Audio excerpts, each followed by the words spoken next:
it's 1 on, 1 out. Flaherty has his first strikeout. Right down Broadway. Jack Flaherty continues his dazzling work. Pitch 82 for the Cardinals right-hander. Here it is. And he struck him out.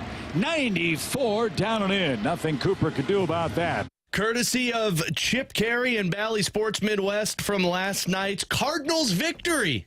How about that, T-Bone? The Cardinals find a way to avoid being swept out of Miami. Oh, man. What? That's going to hurt their draft. You're going for that number 1 overall pick, huh? I don't know how the lottery works, but I'm going to learn. Is there a lottery in Major League Baseball? Added last year. Really? Yeah. Oh, well, now who's the number 1 overall pick? Oh, I have no idea. We got to come up with a good slang. We don't have the number 1 pick next year. Yeah, that's true. We're going to have to wait for that this one. Year. Well, the draft next weekend. Pirates hold the number 1 pick. Maybe you can get yourself another Jack Flaherty, because Jack Flaherty impressed last night. Went 6 2/3, 9 hits, 2 walks, 5 strikeouts for that victory to take the 3-0 victory to take down the Miami Marlins. And of course, with Tanner Hendrickson and Grant Francis, I'm Alex Ferrario. That's exactly what the Cardinals needed from Jack Flaherty. And yeah, look, tongue in cheek, weird when the Cardinals win because you just expect them to lose the rest of the way.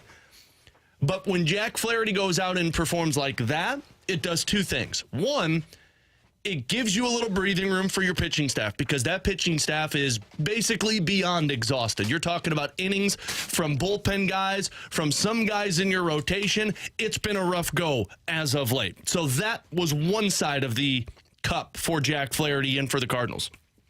But the bigger one, in my opinion, was Jack Flaherty does that as you inch closer to the trade deadline. And he just rises his stock once again if the Cardinals are going down this path of trading everybody. Because as a pending unrestricted free agent, as a competing team that needs help on the starting pitching side of things, you've got Lucas Giolito, you've got Jordan Montgomery, and if Jack Flaherty is going to pitch like he has pitched in 3 of the last 5 starts, don't look at those other 2, just look at the 3.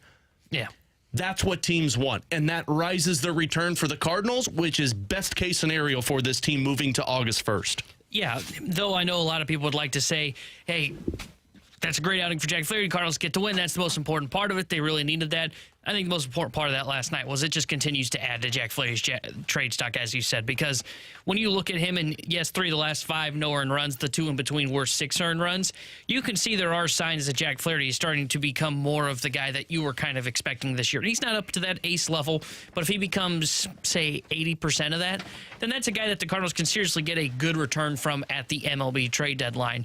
And when you look at Jack's stuff last night, able to work through some traffic, which really it feels like he's been able to do a good chunk of this year, being able to work through traffic, had some swing and miss stuff with the 5 strikeouts. I think he's a guy that he's not going to get a great haul for. I don't think he's going to get as much as Jordan Montgomery, but if he continues to pitch well going into the trade deadline, he's going to become more and more of a hot commodity and just add into the bidding war, because everybody's looking for starting pitching when you get to the trade deadline. Is it odd that I look at the opponents more than anything and the results for Jack Flaherty? And maybe this is me cherry picking, and with no BK in studio, somebody's got to cherry pick, right? But the 3 starts where he was impressive was against the Marlins, the Yankees, and the Texas Rangers. The 3 high-powered offenses. Now, the Yankees were scuffling at the time, didn't have Aaron Judge in the lineup, but you still went up against the Marlins, the Yankees, and the Rangers, and you went 6 or more innings without giving up a run, and the strikeouts were there.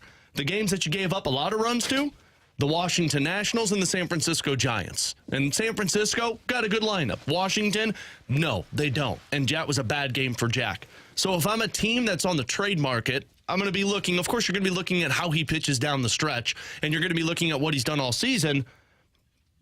But if I'm an opposing team that wants some help, I'm going to look at what he does against quality lineups, because that's what I'm acquiring him for. I'm acquiring him to go up against really high-powered offenses, and Jack Flaherty coming in and finding a way to shut that down. And Bally Sports had the numbers in his career.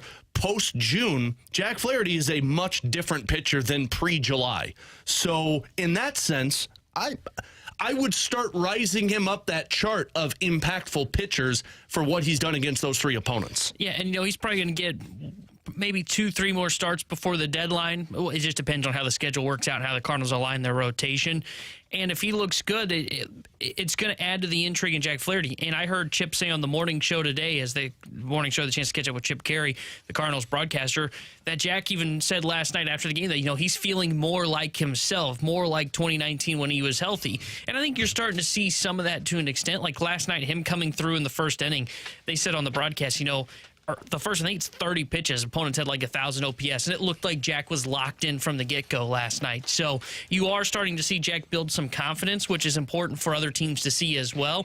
Because if you're acquiring Jack, you're not acquiring him to go out there and be that number one starter for you, but you are looking for him, as what you just said, to pitch against quality teams and be like a number 3 starter for you and put a quality outing for the rest of whoever it is that may be looking to acquire him. I think the Cardinals can still get a decent, it's not going to be a haul, as I said, but they could probably get a decent, like, mid-range prospect or 2 from somebody for Jack Flaherty if he continues to pitch the way that he has been recently for them. Now, let's just play the assumption game here.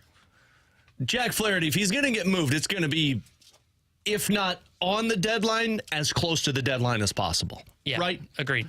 So if that's the case, you got 4 more starts if it goes every 5th day for Jack Flaherty. And these are the teams that he's going to be starting against. Washington. Studs. The Cubs. Loaded. Diamondbacks. They're pretty good. Cubs. Eh. So... All right, well, there should be at least 4 good starts. That's what I was just going to say. If you're the Cardinals, this is an opportunity for you to continue to rise that stock. Because, look, let's be honest. So we're going to get into this a little bit later. Jim Bowden had his list of rankings in terms of pending trade candidates by August 1st, and Lucas Giolito was number 1. The next 2 starting pitchers were Jordan Montgomery and Jack Flaherty. By the end of this trade deadline period, by August 1st, is it possible that Jack Flaherty could be in the conversation with Lucas Giolito? No. He's going to be one of the top arms out there, but he won't be near the top. Like I'm surprised that list you're referring to, MLB Trade Rumors, put that out. They had Giolito at 1. I think it's because it's uncertain what the Cubs are going to do. If the Cubs become sellers, Marcus Stroman's going to shoot up to number 1. Oh, the Cubs, I got you, yeah. Because Stroman's going to be the top arm, and it sounds like the Cubs aren't interested in signing him to an extension. If they decide to sell, which is wild, he becomes to me. number 1 for them. I think there's a chance, though, that he could be kind of number 1 in terms of that second-tier market. I think Giolito's going to be in that top-tier market of arms available. And again, this all changes depending on what teams do. If Cleveland decides they're going to sell Shane Bieber, then Bieber shoots up on that list. So it just depends on what some of these teams do. Dylan Cease, are the White Sox going to make him available? If he's available, he's going to shoot up towards the top of that list.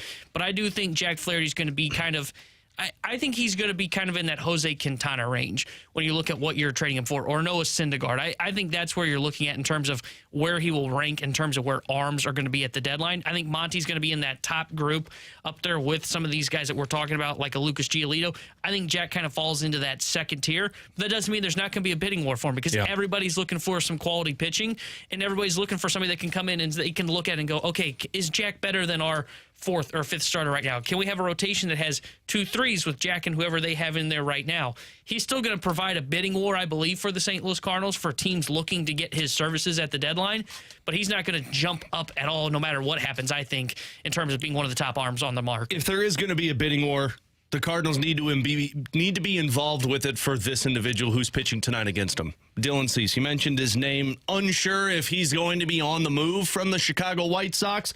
If I'm them, not winning anytime soon, probably fire sailing everything right now. But Dylan Cease is the guy. We talk a lot about finding an ace. We talk about the Cardinals changing their mentality in the pitching side of things and going to get swing and miss stuff. You're going to see it in action tonight against Jordan Montgomery with Dylan Cease on the mound. And if he does become available, this is how you jumpstart your offseason. And I would imagine if Cardinals fans haven't been excited about Dylan Cease, by the end of this evening, pending the Cardinals offense making them look abysmal, which, let's be real and don't expect that to happen, he's going to be number 1 priority list for everybody, jumping over the people that still are interested in Shane Bieber. So tonight's a big night, not just for Jordan Montgomery, but for Dylan Cease as well. Yeah, I think when you see Dylan Cease pitch tonight, you're going to fall in love with him just like I did. I mean, he's controllable through the 2025 season, and this year his ERA is higher at 4.1.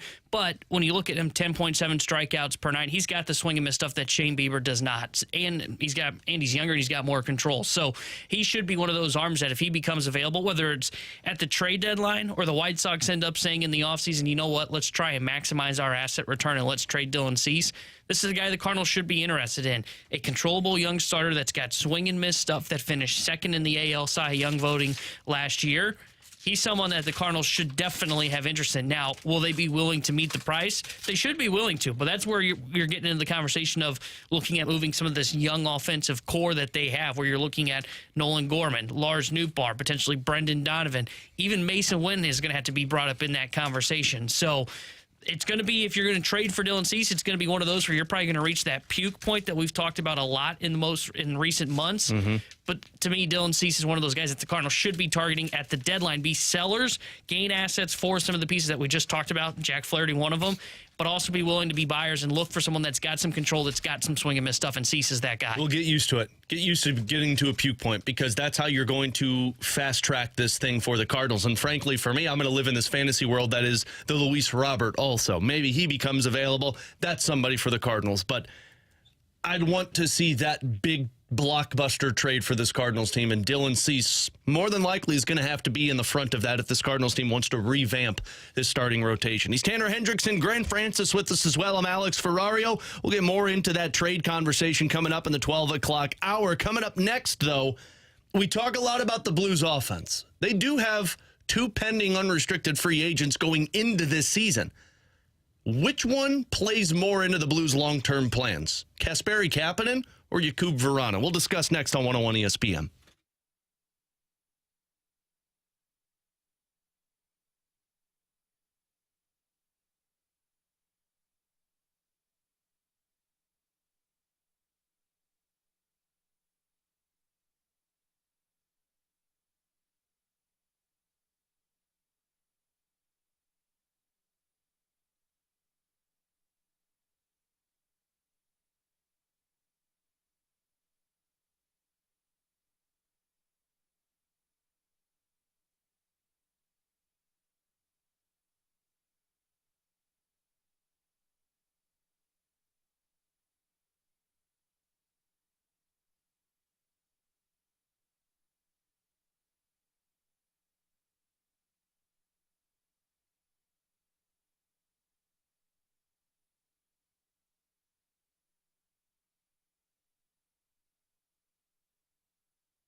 Brings it in over the blue line, leaves it for Shen.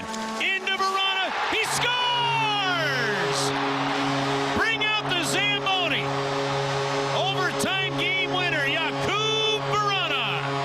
he had plenty of those goals in his short time with the Blues. Jakub Vrana, who was acquired at the trade deadline last year, 10 goals in 20 games for the St. Louis Blues. And then, of course, the other player that they got at the trade deadline a little bit before that with the waiver pickup was Kapanen, who had 8 goals in 23 games. And alongside Tanner Hendrickson and Graham Francis, I'm Alex Ferrario. It's BK and Ferrario here on 101 ESPN. We're live on our YouTube page at 101 ESPN STL. And, of course, you could follow us all on socials at 101 ESPN. So you go into this season with the core in place for the Blues. But you do have a very similar situation to what you just had last year, where you have some pending unrestricted free agents, and you wonder how they fit into the plan. Ryan O'Reilly, Barbashev, Tarasenko, it's the guys we were talking about last year. Now it's these two, the 27-year-old Vrana and the 26-year-old Kapanen. You got both on hella deals in terms of $5 million combined between both of them. And Kapanen's 26, Vrana's 27. And they're very different players. Vrana is the pure goal scorer. Vrana is the guy that you hope can hit 30 to 40 goals in a season. Kapanen is the two-way winger that can provide defense and provides a little offense. He's the type of Craig Berube player you want on your roster. So Tanner and I were talking about this in the office when it comes to, do you approach either of these guys with a contract extension, or do you play this one out? I don't think you approach either of them with it, because, frankly, these could be deadline assets that you could trade and bring something in depending on where your team is. But let's go down the hypothetical path that both of these guys could potentially play into the future plans of the Blues. Which one's more likely on a long-term basis? Because for me, it's Kapanen. Goals are sexy. I want 40-goal scorers on my team left and right. Absolutely. But if Vrana has himself a hell of a season, he's going to cost you because goal scorers cost. And Kapanen, I think people forget what type of player Kapanen is. And I was reading a piece last night that he did with NHL.com writer talking about how he, quote, found his love for the game again. Does that sound familiar to anybody in terms of a former player who found his love when he got to St. Louis away from a team? No. No? Nobody? Okay, I don't think so. Remember? I'll let you ponder it and let me know when you have the answer. Oh, wait, Ryan O'Reilly did There that. you go. No, I'm not comping him to Ryan O'Reilly. But what I am saying... I think ROR was, no offense, Kasperi, better. Whoa. Well, but Kapanen was a first-round draft pick. We know it's true. Kapanen was a guy who was selected 22nd overall. Kapanen has been a 20-goal scorer in the National Hockey League, and Kapanen has played with some really good players. In his piece that he did on NHL.com, he talked about how he kind of fell out of grace in places and didn't get the opportunity and ice time that he thought he deserved. Whatever you feel about that comment, Kapanen is a guy that's coming in this season as a top 9 forward. And if Kapanen provides the offense in the two-way style that he's capable of, because we've seen it in Pittsburgh, played on a line with freaking Sidney Crosby. The guy knows how to play. If I were to venture on one guy, Kapanen would be the one that I could see Doug Armstrong and Craig Berube saying, we want him long-term with our team. Yeah, I think Kapanen probably is one because of what you said, Vrana, and potentially him being a 40-goal scorer. And if he becomes a 40-goal scorer, then I think he could end up being, like you said, kind of outprice the Blues. And I don't know if outprice is the right words, because if the cap does go up, the Blues are going to have some cap space to be able to make some moves, because I was looking at their cap But remember, sheet. they got to re-sign Pavel Buchnevich, That's what I was just about to say. I was going to say, when you look at their cap sheet, they got a lot of guys that are going to be coming off of the books. And a lot of those guys are guys that they're not going to probably re-sign, just guessing. Like, I don't expect Robert Bortuzzo to be back, Scandella to be back at the end of the year. I think Nathan Walker's one of them, if I remember correctly. But it's all about Pavel Buchnevich. He's going to become the top focus for the St. Louis Blues next offseason when they're eligible to sign him to a contract extension. So with that in mind, I think you're right. I do think it is likely that Vrana, if he has a good year, will price himself out of the Blues range. Now, with that being said, I think it is possible to where they end up using that as a trade asset. I think Kapanen, honestly, is going to be a guy that could be used as a trade asset this year if the Blues are too far out of it by the time we get to the deadline. But I think he's more the guy that the Blues would look at that could say, you know what, maybe he is the one that ends up falling into kind of our future, to where we look at him and he's one of our top wingers. He's not going to really outprice himself. I don't expect him to have such a big year. And you could get him on kind of maybe a similar deal to what he's at now, $3.2 million, maybe over just a couple of years. I think Kapanen's the one that if you're looking at these two and going, which one probably plays into the future for the Blues? Again, I think the answer is none, but if I were to pick one, I would say it's probably Kapanen. Yeah, I mean, it's hard to say that either of these guys are because you've got so many guys in your system that you're planning on being a part of this team. The Boldukes, the Snuggeroods, the Deans, the Dvorskys. Like, you got a lot of guys. And then, of course, you've got the players already in place. Buchnevich, Thomas, Kyrou, Shen, Saad. Mind you, I'm throwing this comp out there because I don't think they're the same player, but I can see the same situation taking place. Alexander Steen was a 24th overall pick by the Toronto Maple Leafs. He played with Toronto for multiple years, was kind of that third, fourth line guy, never really was the first round draft pick that they thought, but they used him differently. He gets traded from St. Louis and becomes a different player. He's a reliable winger you're using in your top line. He's scoring 20-plus goals in a season. I think Steen had more talent than Kapanen, but what I see in Kapanen is a guy who wasn't used in the right role. And if you put him in the St. Louis Blues, he's a two-way forward like Steen was. He used in the right role. He can provide offense, but he's just as qualified defensively. I wonder if you could get a second coming of Alexander Steen and a Kasperi Kapanen minus the 30-goal season, because I don't think he gets to that.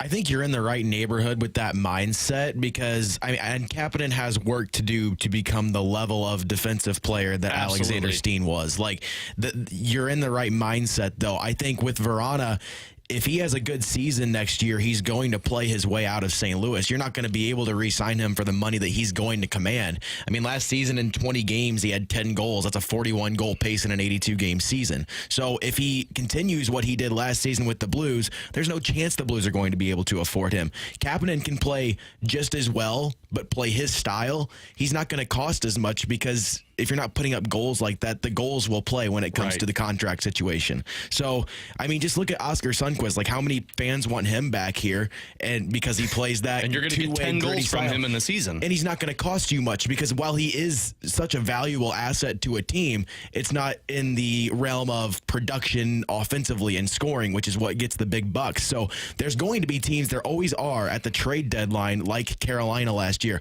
like the New York Islanders last year, that need goal scorers. And if Jakub Vrana is doing what he did last season with the Blues, he can bring back a haul at the deadline. Well, you mentioned something interesting there, and that was the style of play, because I think Kapanen and Vrana, two different styles. Very Vrana much. get up the ice, use his speed, try and score goals, and then Kapanen kind of more that two-way forward, as you said.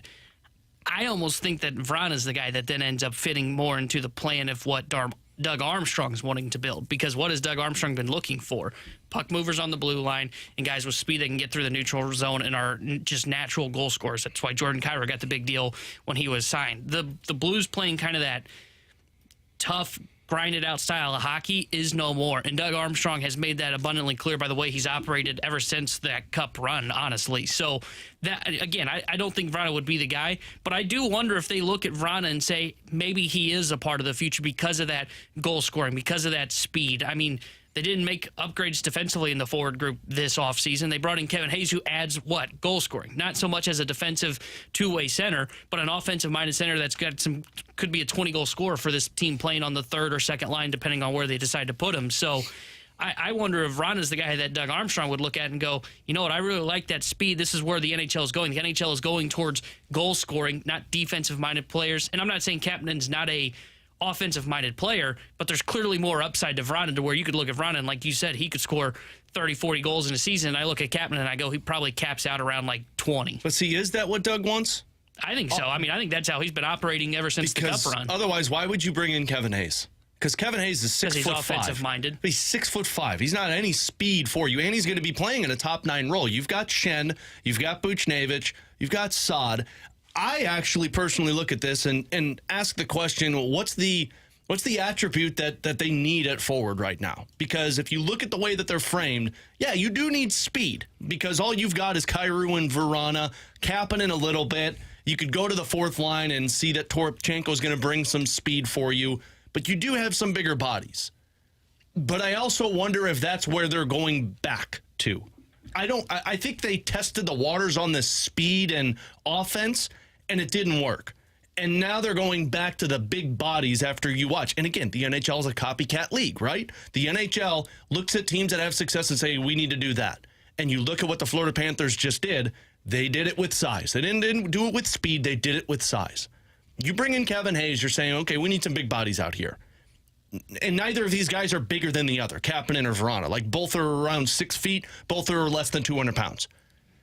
But what style do they play? Verana's an outside guy that likes to take shots. Kapanen's a guy that goes to the front of the net.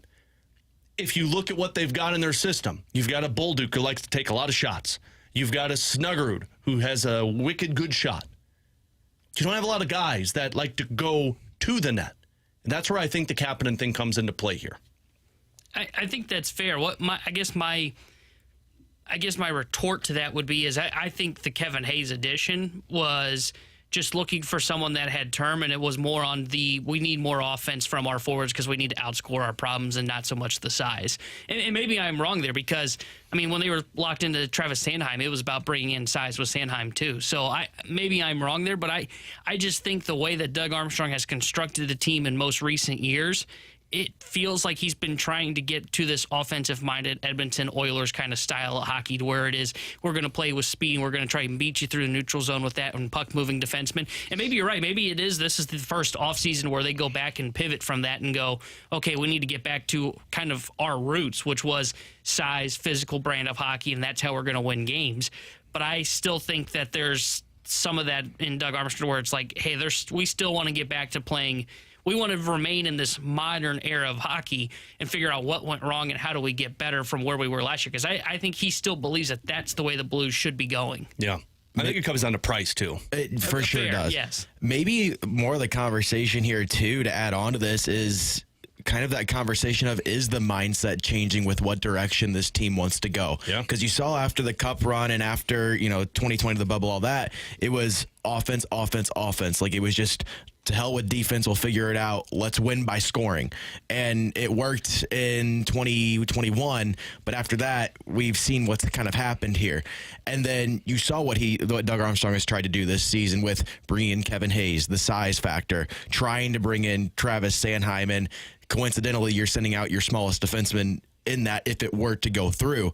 Are we seeing sort of the change here? And you brought up the Edmonton Oilers and like trying to almost mock them because their scene is so successful right now. Are you trying to mock them? The difference is that the Oilers just keep doing the same damn thing over and over and over again, and it doesn't work for them. And if you want to mock them, you should have sucked more last year to get Connor Bedard. Like, that's how you mock the Edmonton Oilers. You got to get a generational player. Well, and the difference there is you have Connor McDavid and Leon Draisaitl. Like, you can win games doing that. I'm not saying the Blues don't have a lot of talent up front, because they do, but nobody in the NHL has a Connor McDavid and a Leon Draisaitl except for the Edmonton Oilers. Yeah, well, it's going to be a decision. And again, I'm on the side of Tanner, of neither of these guys play into the future, because depending on where the Blues are at, these could be trade chips. But if there was one, I would lean more towards Kasperi Kapanen for the type of player he is, more than just the Vrana who is the goal scorer. It's Tanner Hendrickson, Graham Francis. I'm Alex Ferrario. 314-399-9646. We'll have Ask Us Anything coming up at the bottom of the hour. But next, we'll get into some NFL quick hitters here on BK and Ferrario on 101 ESPN.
Grant Francis here with a SportsCenter update brought to you by Saliga Heating and Cooling. Last night, the Cardinals get out of Miami with a shutout victory, 3-0 over the Marlins. They avoid the sweep in Miami this week. Jack Flaherty had a great night on the mound for the Cardinals. 6 2/3 innings, 9 hits allowed, and 5 strikeouts on the night. The Cardinals will travel to Chicago now to take on the White Sox starting tonight. Jordan Montgomery will get the first game of that series. It'll be the righty Dylan Cease for the White Sox, who's 3-3 this season with a 4.10 ERA. First pitch will be at 7:10. And also from Derek Gold of the St. Louis Post-Dispatch, Jose Fermin is expected to join the club in Chicago today. This weekend, tomorrow night, St. Louis City SC will be in action up in Toronto as they take on Toronto FC, who is 3-10-9 this season. They're winless in their last 7. Toronto is. They've only scored 1 goal in their last 4 games. I'm Grant Francis. This SportsCenter update's been brought to you by Saliga Heating Cooling, an independent American Standard heating and air conditioning dealer.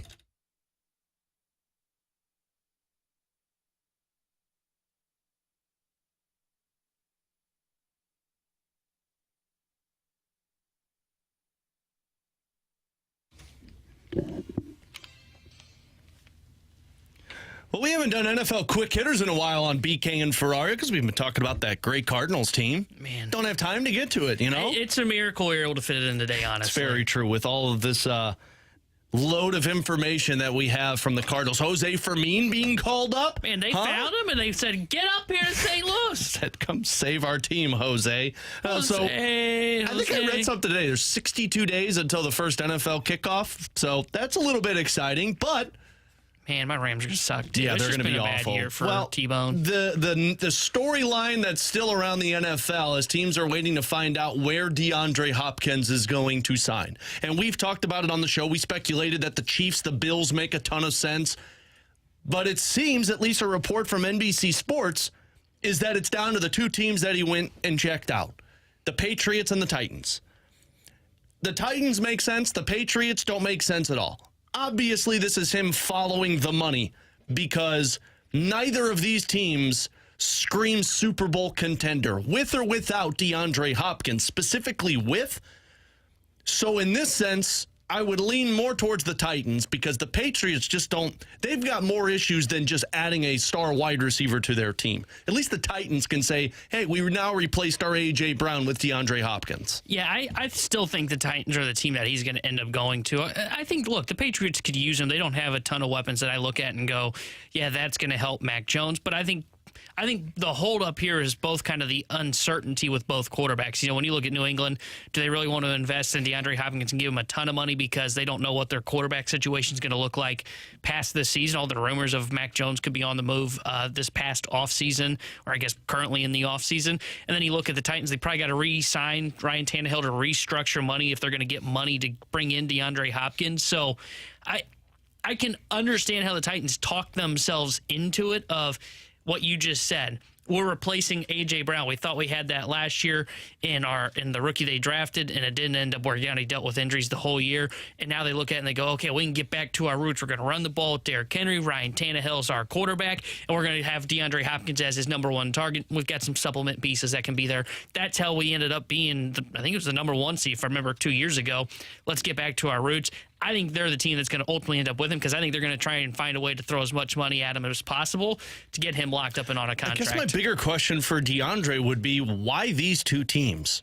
If it's money, then yeah, sure. But if you're him and you were a Texan and then you were a Cardinal and you've just been dealing with mediocrity your entire career and you're one of the best receivers in the game, these are the 2 teams you opt to go to?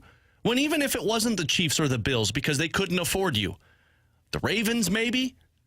There are teams out there that you look and you say, it would have made much more sense for DeAndre Hopkins to opt to go to this spot.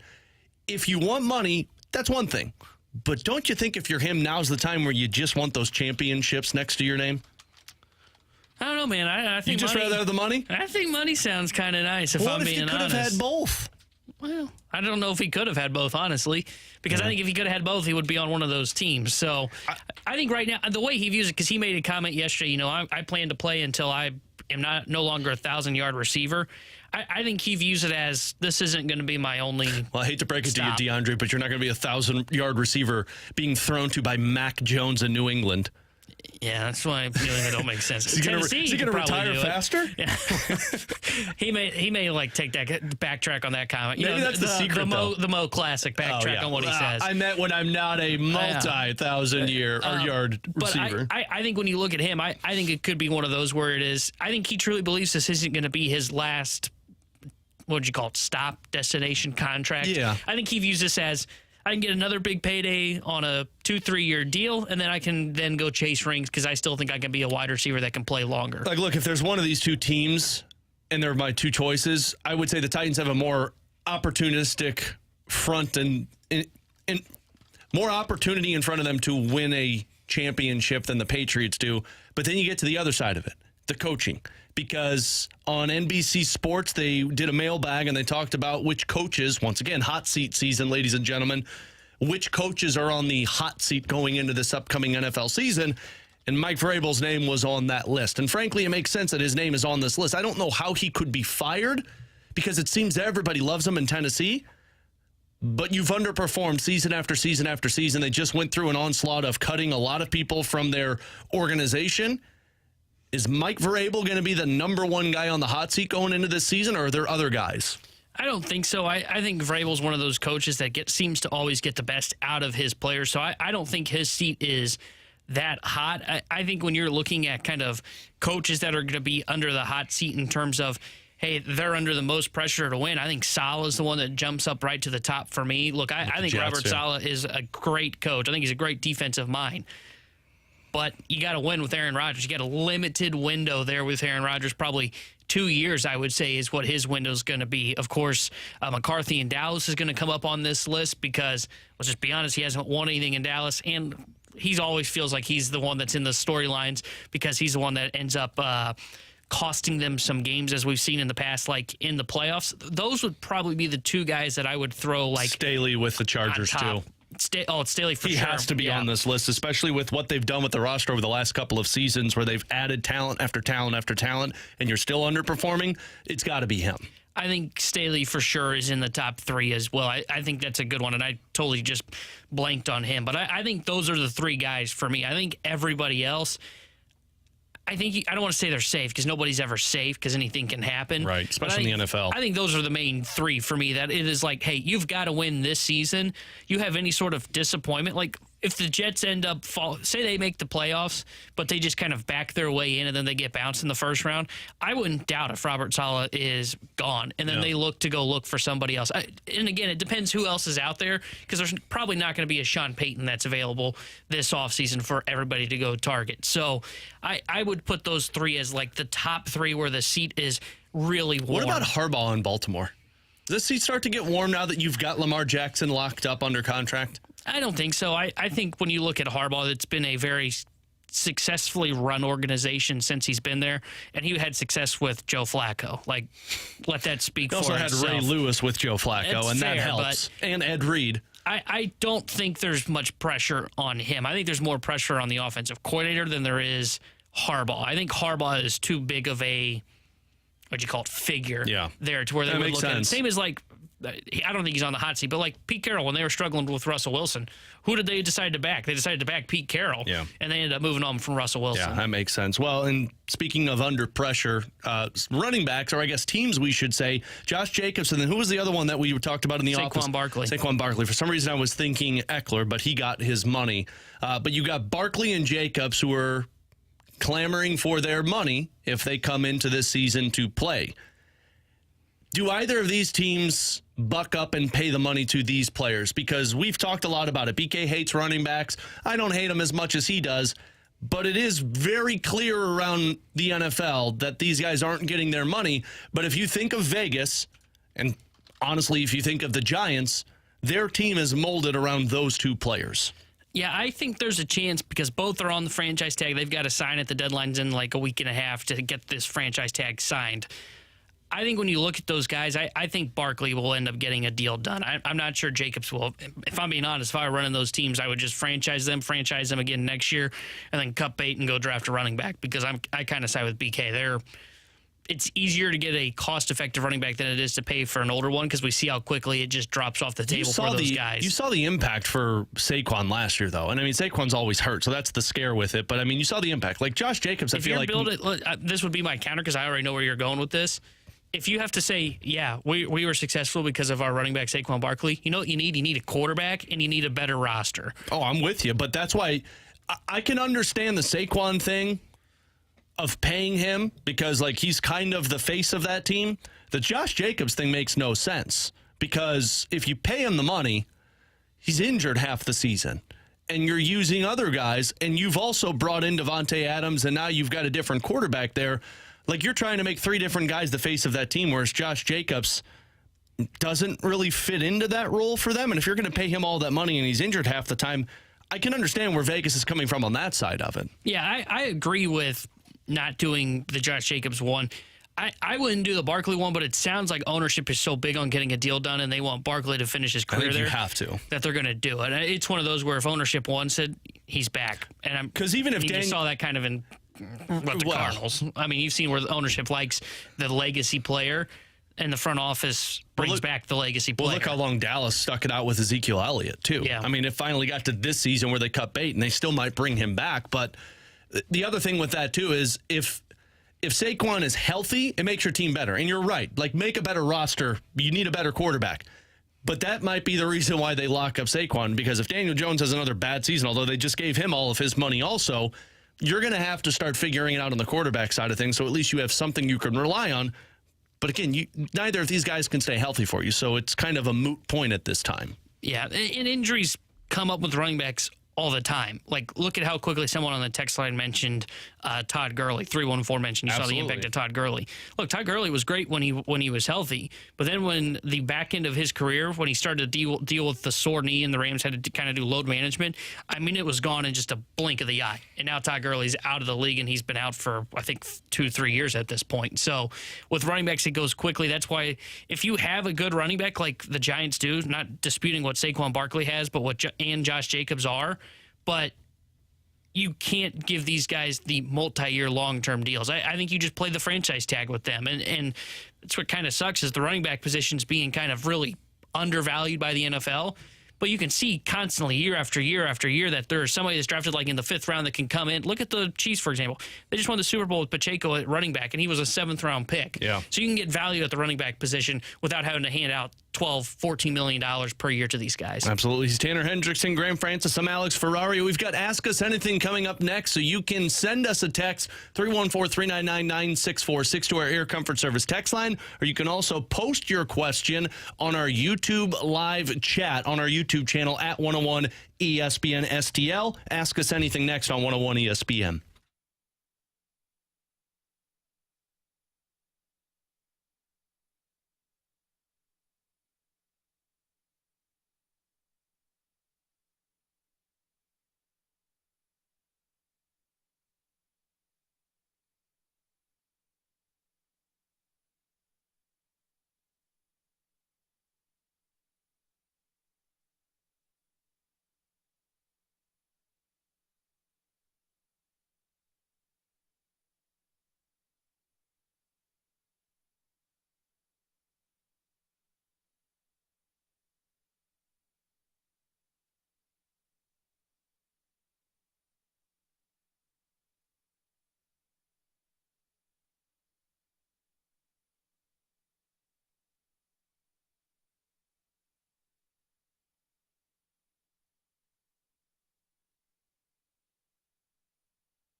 314-399-9646. That is our Air Comfort Service text line. Also, our live YouTube page, our YouTube channel at 101 ESPN STL, where you can be with us in studio all day long. And, of course, you can do live chat with us there at 101 ESPN STL. Alongside Tanner Hendrickson and Graham Francis, I'm Alex Ferrario. It is BK and Ferrario here on 101 ESPN. Let's start with Austin with Ask Us Anything, who asks, have you guys, or how have you guys enjoyed the YouTube page this week?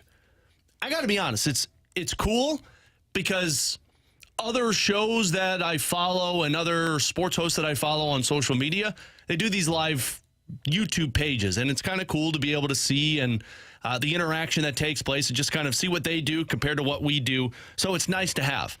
The flaw with this, though, is I do find myself always looking at the YouTube page.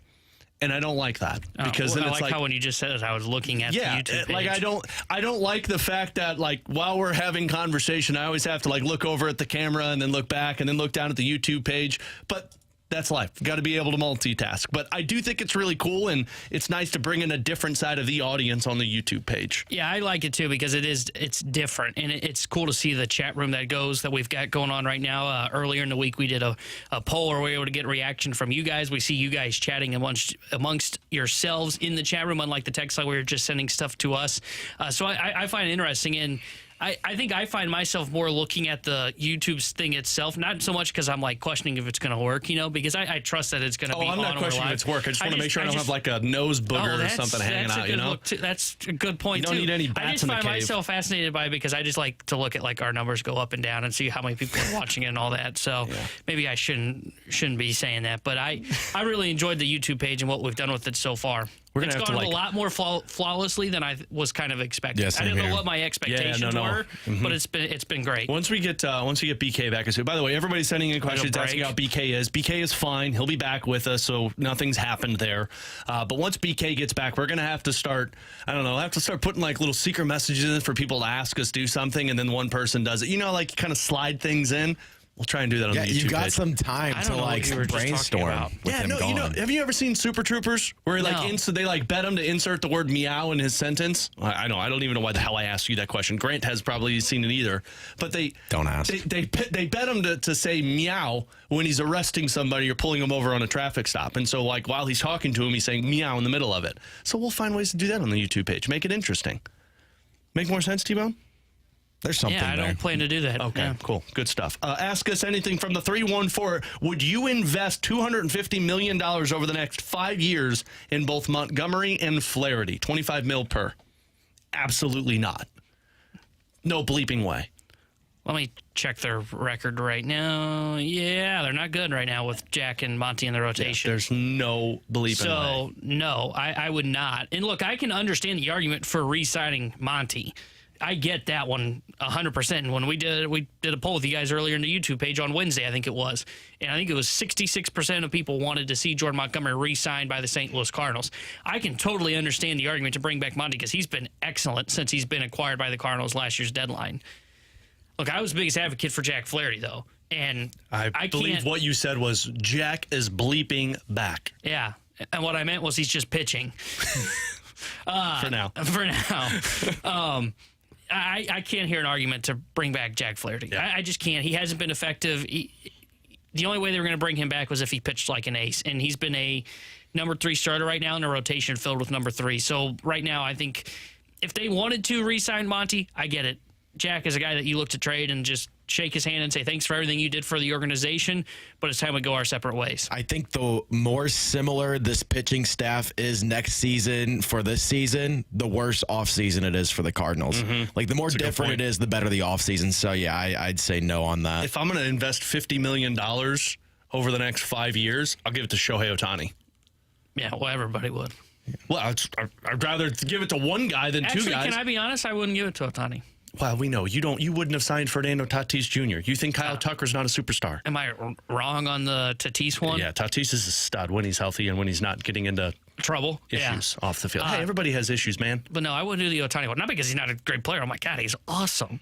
At some point, he's going to break, though, as a pitcher. Don't care. And when that happens, you're paying a guy $50 million to be a bat. Nobody's even making that right now. I'll take it because the dude is incredible. That's what I would rather throw that at him than give $50 million to both Flaherty and Montgomery to get this consistency. You're smirking over there, Grant. What did somebody say? No, I'm just watching the text line, and like 3 different people have had a text with meow in it since you said that. So. It is such a fun game. My dad and I did this when we were working pest control with his partner. We would, every time we talked to him on the phone in the day, we'd throw in meow, and he'd be like, why the hell are these guys doing this? It's a really fun game. From the 636 for Ask Us Anything, 314-399-9646. Also, our YouTube chat at 101 ESPN STL. Excluding Krug, which defenseman would you think has the highest likelihood of waiving their no-trade clause? I'd say probably Nick Leddy. He's been on the move in the past. He's gone from Chicago to the Islanders to Detroit. Like, he's been on the move, and it's not as long of a contract. Like, he's only got 2 years after this season. So I'd say probably Nick Leddy out of all the defensemen that have a no-trade clause. Yeah, The contract's easier to move, too. I agree. I think you're probably right. I think it probably is Nick Leddy. I don't think Parayko would want to go anywhere. It's even been reported that Parayko probably doesn't want to go anywhere. He wants to be here in St. Louis. Parayko would back go, home. but yeah, you're going to have to give him the right place, so you're which limited. Is Canada.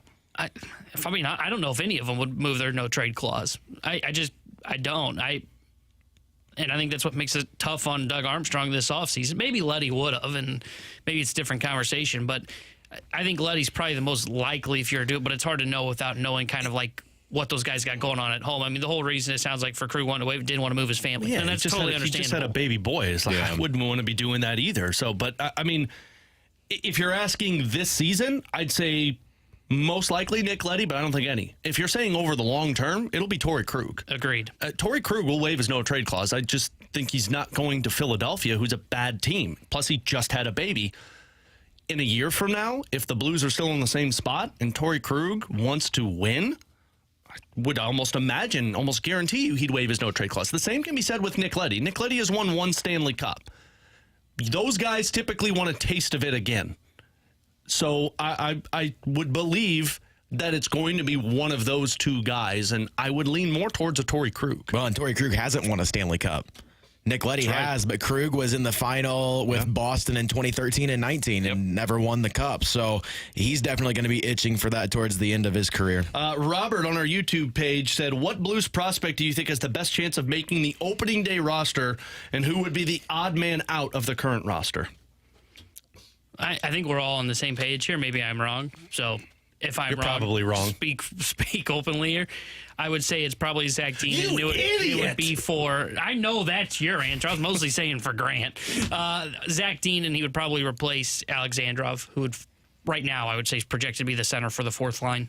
I'm on the same page. I think the only other one outside of Dean would probably be Bolduc, but the reason why I don't see Bolduc making the opening day roster, like I see Bolduc breaking in with an injury throughout the season somehow. Like, you have enough forwards that are offensively talented, and that's what Bolduc brings to the table. So I don't see Bolduc breaking the roster out of camp, but Dean kind of brings something to this team that they need. He brings that element, that the defensive two-way side with some physicality. Like, that's what the team needs. So if they're looking to fill any roles on opening night, it's going to be that with Dean. Yeah, we're talking, boys. That's exactly what I was going to say. No, I don't think that's going to happen personally, but that would be the one I see. Zach Dean. And I think it could either be Alexandrov or Nathan Walker. And the only reason is they want Alexandrov to be ready, but is he ready? And if he is, and Zach Dean has himself a hell of a camp, I could see them sending Nathan Walker down to the minors. They've done it before. They'll do it again. But Zach Dean is the guy that makes it. I think Bolduc gets his shot when a goal scorer gets injured. That's what I was saying. And the other thing about Bolduc, too, he's still got work to do defensively. Oh, yeah. Like, he, at prospect camp, and again, I know it's just prospect camp, so the intensity's not really there. And he had a long season playing for the Memorial Cup, and the intensity was there, so it's a little bit different.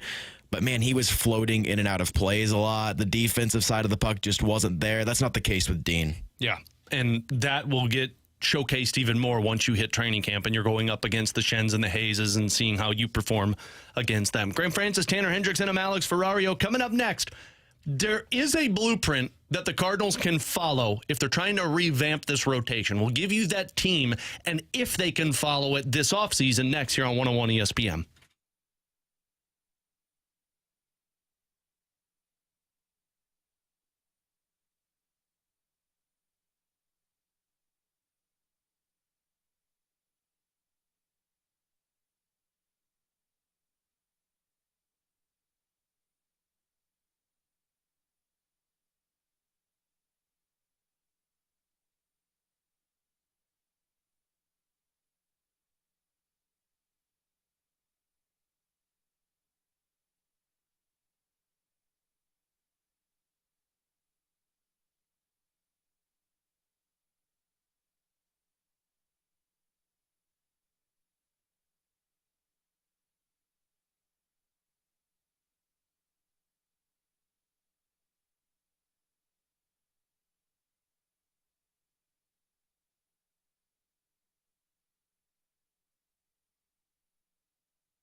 It's probably going to take multiple years. It's going to, they're kind of in a mess right now.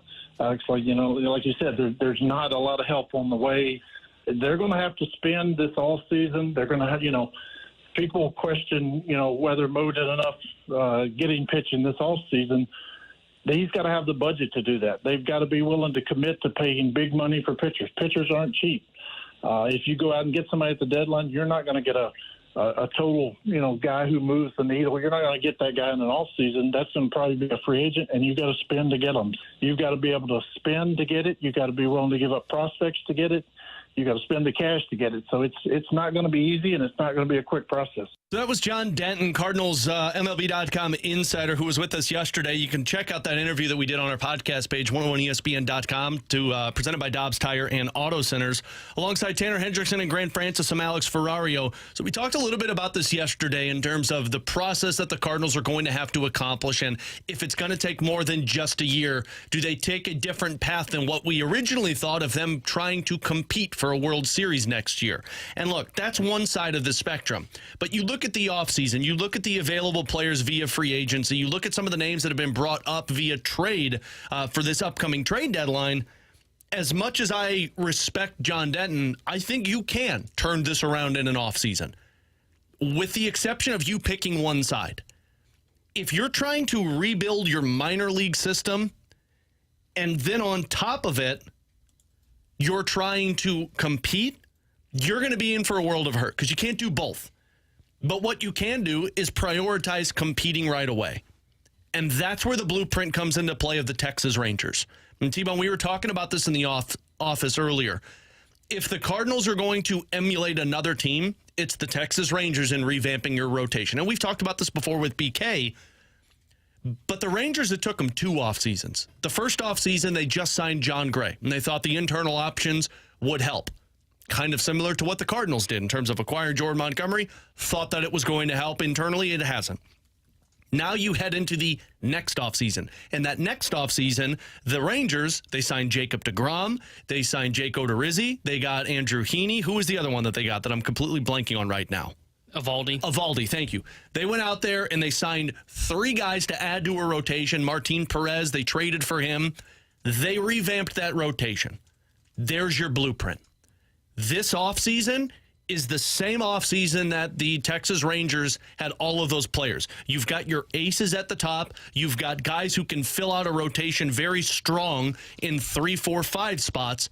If you're going to do this, be aggressive this offseason and revamp it. Because if you're going to go this 2 to 3 year process where you also want to revamp your minor league system and then bring in one guy who can help, and then maybe the minor league system can help in a couple of years, disaster. You're going to be in the exact same spot you are. And just like we've talked, did they miss their opportunities with that shortstop market? I'll be saying the same thing, that you may have missed your opportunity with the starting pitching market. Yeah, look, I do believe they can do both. They can both kind of make this a 2-3 year plan. And when I say that, I mean revamping the minor leagues in that process. These trades of Jack Flaherty and Jordan Montgomery, Jordan Hicks, which I expect to occur at the trade deadline.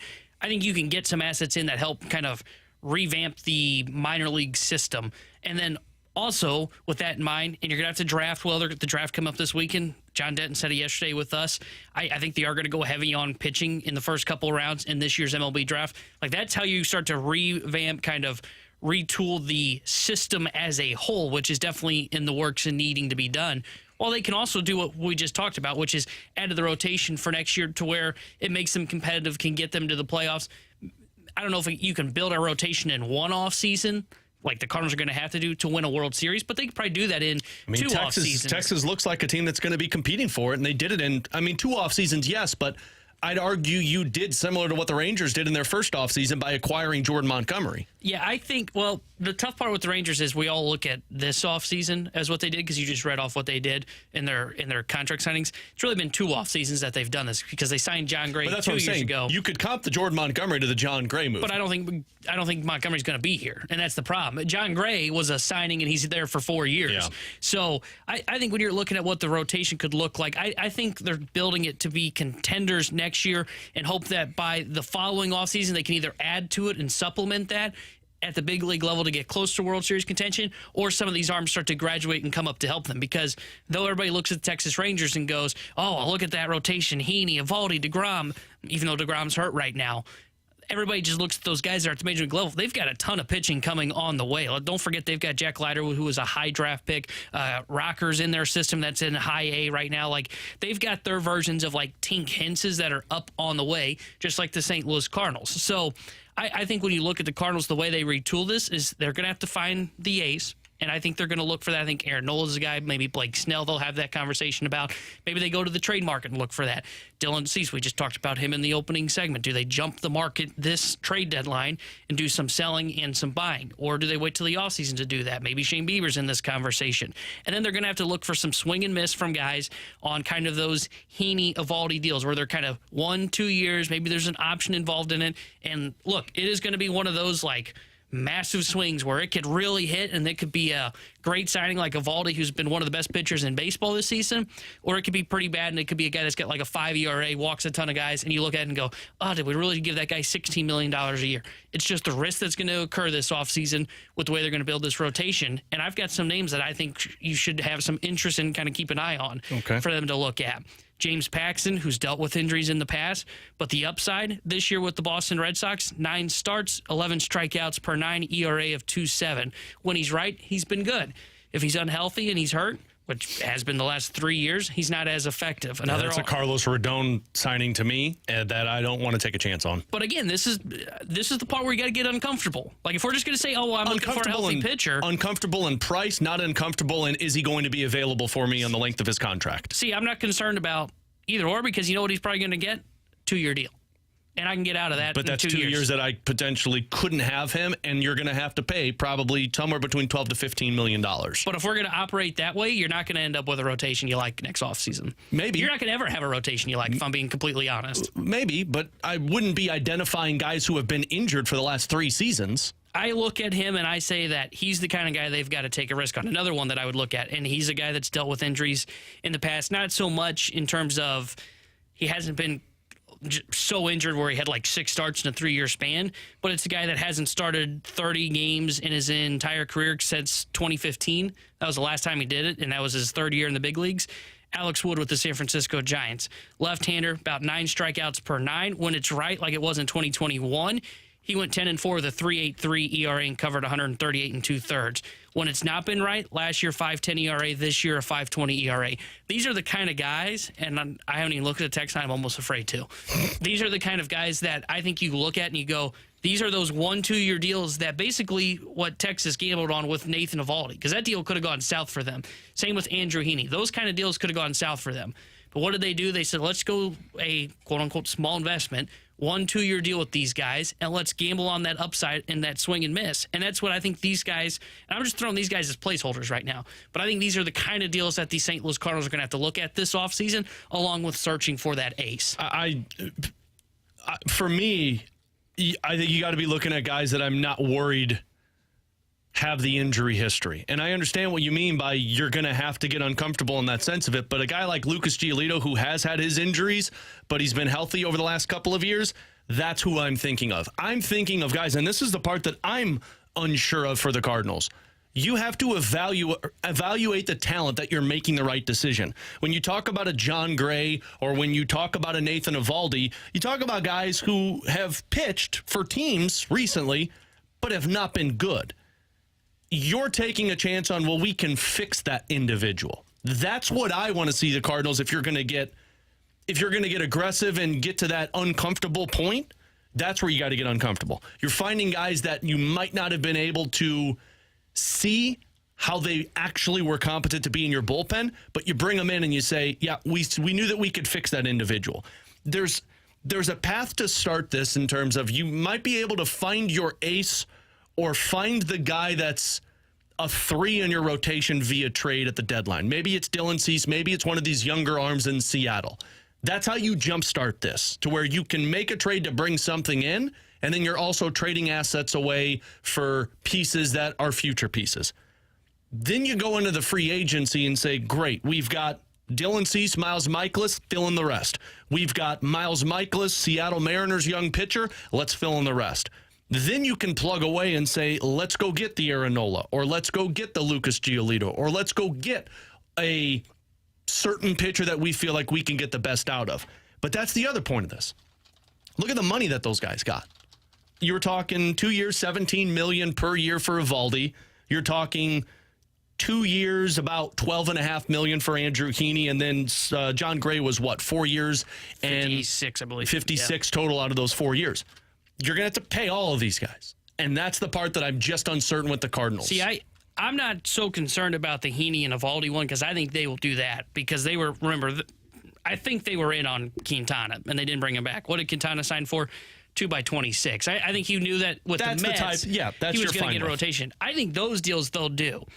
What if I told you, and look, because all these 4 deals, I mean, that's like $300 million invested in the rotation. They're not going to do that in an offseason.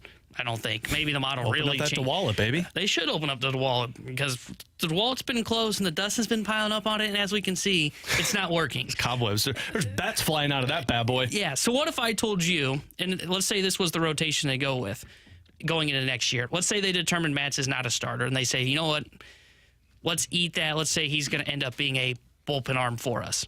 They go out and they trade for Logan Gilbert. They give up Is that the 6'6" kid from Seattle?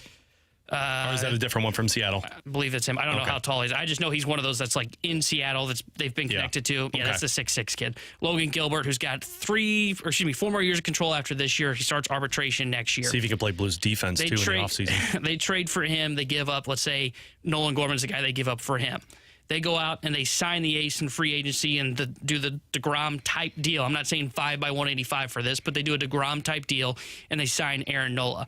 And then they end up signing two more small level deals that I just talked about in, we'll say James Paxton and we'll say Alex Wood.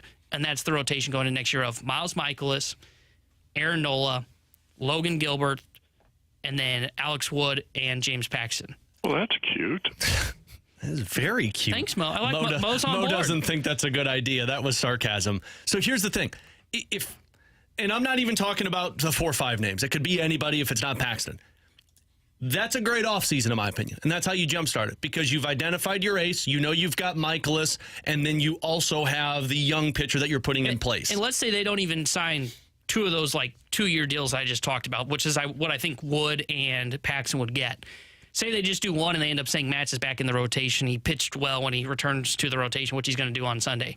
Say they say Matz Michaelis. We go out and we acquire a guy that's cost control. That's like a number 3, like this, what I think kind of Logan Gilbert could be your insert the name you want.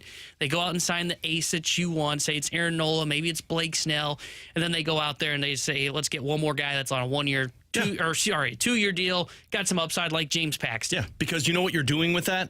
Is you're giving time to those younger pitchers to bud into what you need them in the rotation, but you're making yourself competitive. But all of that resides on this team capitalizing at the trade deadline. And I'm not talking about buying. I'm talking about getting integral pieces back with the players you have in place now. So let's talk about that on the other side on BK and Ferrario here on 101 ESPN.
So we're talking about all of these names for the Cardinals to revamp their rotation, but the first to-do list for the Cardinals and for John Mozeliak is to get an A+ at this trade deadline. And by that, I don't mean making some type of blockbuster trade, although that would be beautiful. Dylan Cease and Luis Robert would be awesome, but I don't anticipate this. What I do anticipate them is to ace this deadline in terms of trading away your unrestricted free agents, guys that you know aren't going to be in play for your team beyond this season. And MLB Trade Rumors on Twitter, they put together a trade candidate list of a top 50 players, and there were a lot of Cardinals on this list. You had Jordan Montgomery at number 4, Jack Flaherty at number 5, Paul DeJong at 21, Jordan Hicks at 29, Chris Stratton at 30, Tyler O'Neill at 35, and then they said also pay close attention to Giovanni Gallegos. That's a lot of names come trade deadline time. And as a kind of comp, John Mozeliak needs to accomplish what Doug Armstrong did. And you're not going to get first-round draft picks. You don't get those. But you need to go out there and you need to find the pieces that can be a part of your team in the next 1 to 3 years.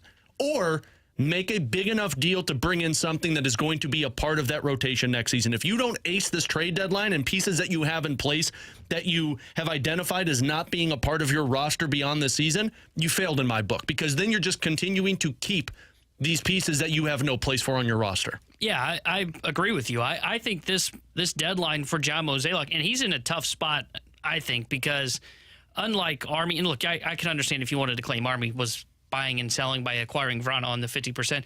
To me, he was more in kind of sell mode and happened to run into the Vrana deal. You got lucky in two things. I don't think it's as much as what the Cardinals are doing where, yes, they bought Vrana and brought him in and they wanted him as a potential 30-goal scorer for their roster for this season at 50%. What the Cardinals are trying to do is they're trying to do like a big splash while also trying to sell off pieces. And when I say that big splash, I'm saying to go out and acquire a cost control pitcher where they may part with like a Nolan Gorman or a Lars Nootbaar. But you have the pieces to accomplish that. Agreed. And that's why I think he's in such a tough spot, and like grading his deadline is going to be super tough because he is going to have to try and gain as many assets as possible for Jordan Montgomery, Jack Flaherty, potentially Paul DeJong, Jordan Hicks. Like Hicks, Flaherty, Montgomery, I would put a lot of money that those three guys are not Cardinals once we get past the trade deadline this year. I think there's a chance DeJong could stay.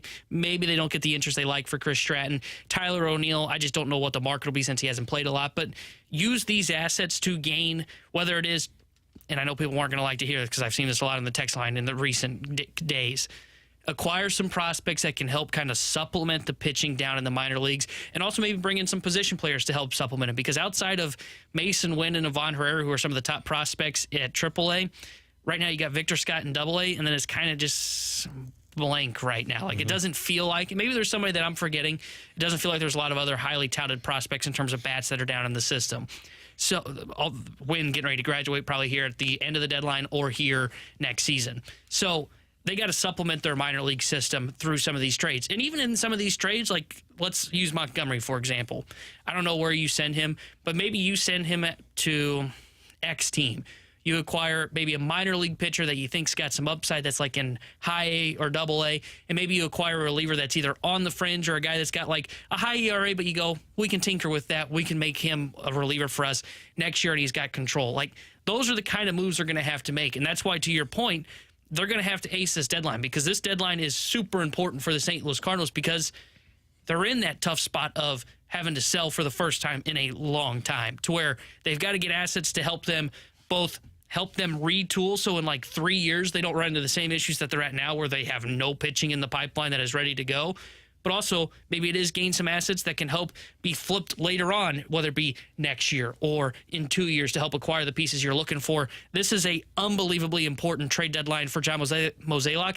I think it's even more important than what it was last year when he was looking to add to this team. Treat it as a one-stop shop this deadline. If you're John Mozeliak, when a team calls and says we want X player, say, well, let's up the price because I can give you multiple pieces. Take the Angels, for example. The Angels, you mentioned, need starting pitching. They need a shortstop.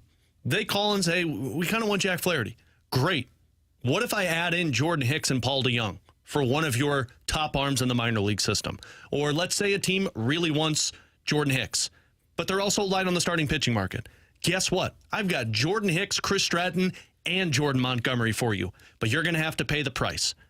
you're going to have to be aggressive in this sense, not looking at this as, well, we've got 5 guys that we can trade away, and let's see what we can get for each guy. Because then you're just going to be getting the smallest return possible. But when you start adding other names into a package to up the ante for teams, because that's what the trade deadline is. Contending teams are trying to make their team better than everybody else to win. So if you're, let's say you're the Atlanta Braves. You already know your team's really good, and I'm just using this as a hypothetical right now. And Philadelphia goes out, makes a couple of big swings, and makes some moves. Well, now Atlanta's going to have to do something because you're adding on to it. Or if there's a team like the Angels that really needs to improve multiple areas, that's where the Cardinals come into play. That's how you get better pieces in return, because what you don't want to see is just a prospect that was coming in return, and you say, well, he could be somebody for us in a couple of years. I want to get a pretty significant name, maybe not Major League Baseball ready, but will be Major League Baseball ready sooner rather than later. And that's why when you have this many pieces, look at the Blues deal that they made with Toronto Maple Leafs, or the Rangers deal with Vladdy and Mikula, and then O'Reilly and Archari.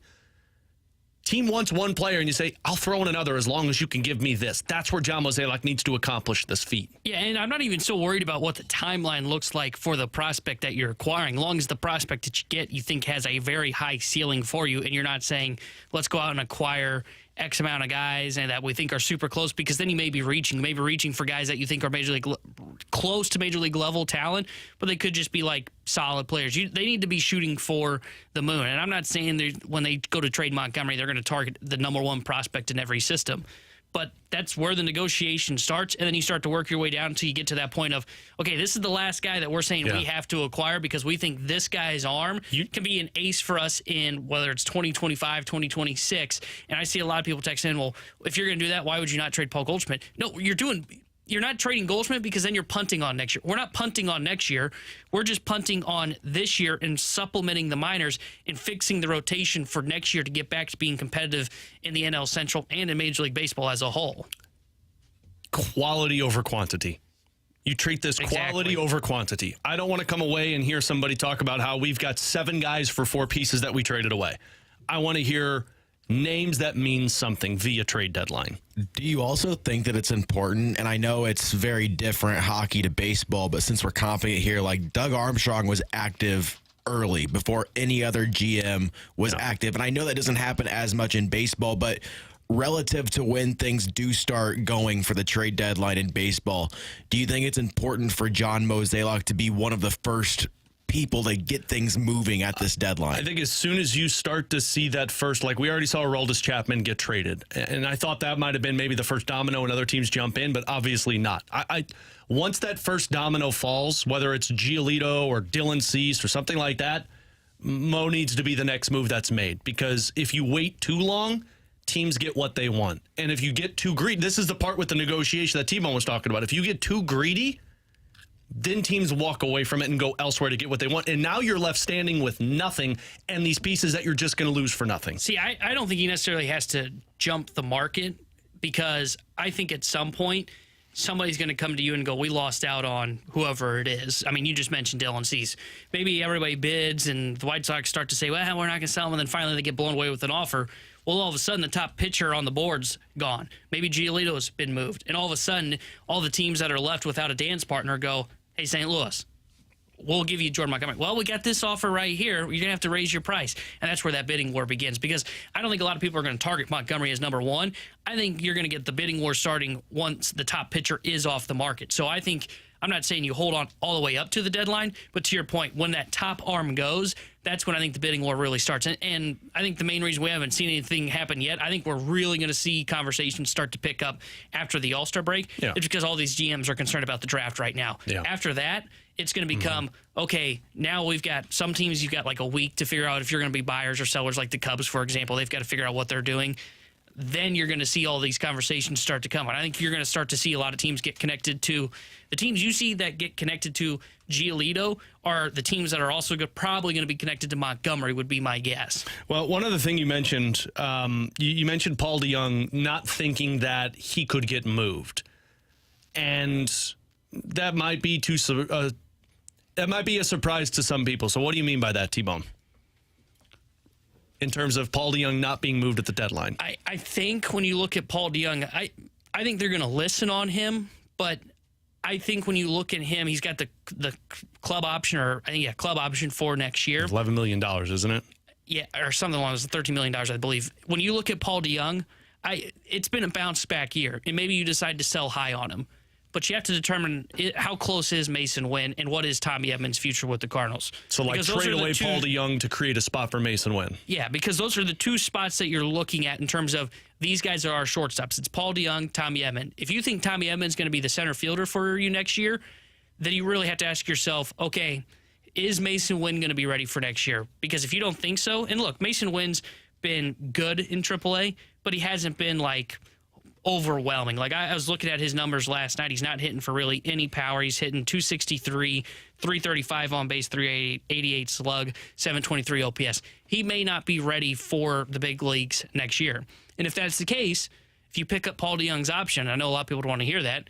Paul DeJong's been a league average hitter for you. He's added some pop to your lineup. He's hitting like 7th or 8th, and he's played some pretty good defense for the Cardinals this year. Maybe you pick up that option and you decide to carry him as the shortstop for next season as just basically a placeholder until Mason Wynn is ready.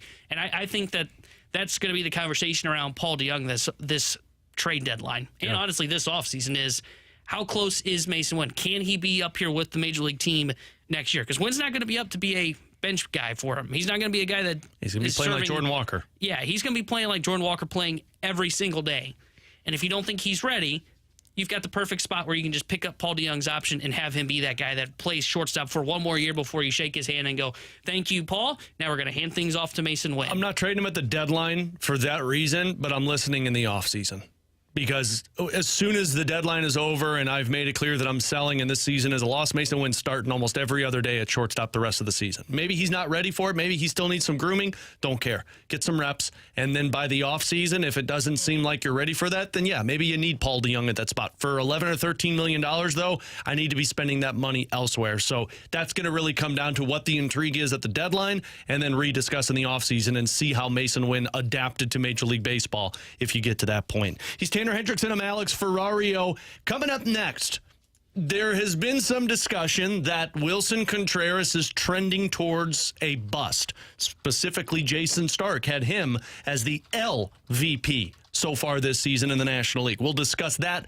And also, the Cardinals may have regretted one move that they did make this offseason. We'll get to that next year on 101 ESPN.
Grant Francis here with a Sports Center update driven by Johnny Londoff Chevrolet and Johnny Londoff Autoplex. Last night, the Cardinals take down the Marlins 3-0 in the final game of that series. They avoid the sweep in Miami. Jack Flaherty was on the mound. He had a great outing, 6 2/3 innings, 9 hits against, and 5 strikeouts on the night. Tonight, the Cardinals will head to Chicago to take on the White Sox, first of 3 in that set. It'll be Jordan Montgomery on the mound for St. Louis. The righty Dylan Cease for the White Sox, who's 3-3 this season with a 4.10 ERA. First pitch will be at 7:10, and it looks like, according to Derek Gold of the St. Louis Post-Dispatch, Jose Fermin is expected to join the club in Chicago today. Tomorrow night in the MLS, the St. Louis City soccer team will face off against Toronto FC up in Toronto. Toronto's 3-10-9 this season. They're winless in their last 7, and they've only scored 1 goal in their past 4 matches. Kickoff for that one is set at 6:30. I'm Grant Francis. The Sports Center update's been driven by Johnny Londoff. Find new roads and shop 24/7 at londoff.com and londoffautoplex.com. Are you kidding me?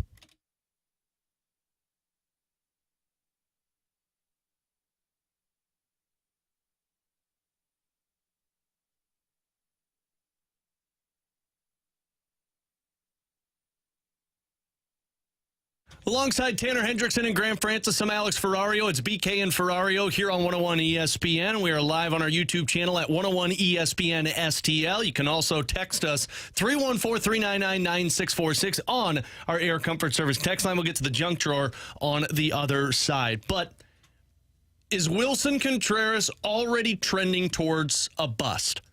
I can't believe I'm asking that question because you're in year 1 of a 5-year contract for him as your everyday catcher. But if you go through the narrative of how this season has gone, he's lost his job because they thought he needed to work harder at it. Then they said he could be a DH or an outfielder, and then 10 days later they put him back at the catcher. And then now we've gotten to this point where the New York Yankees broadcaster is saying it's because he's calling the pitches that the pitchers don't have.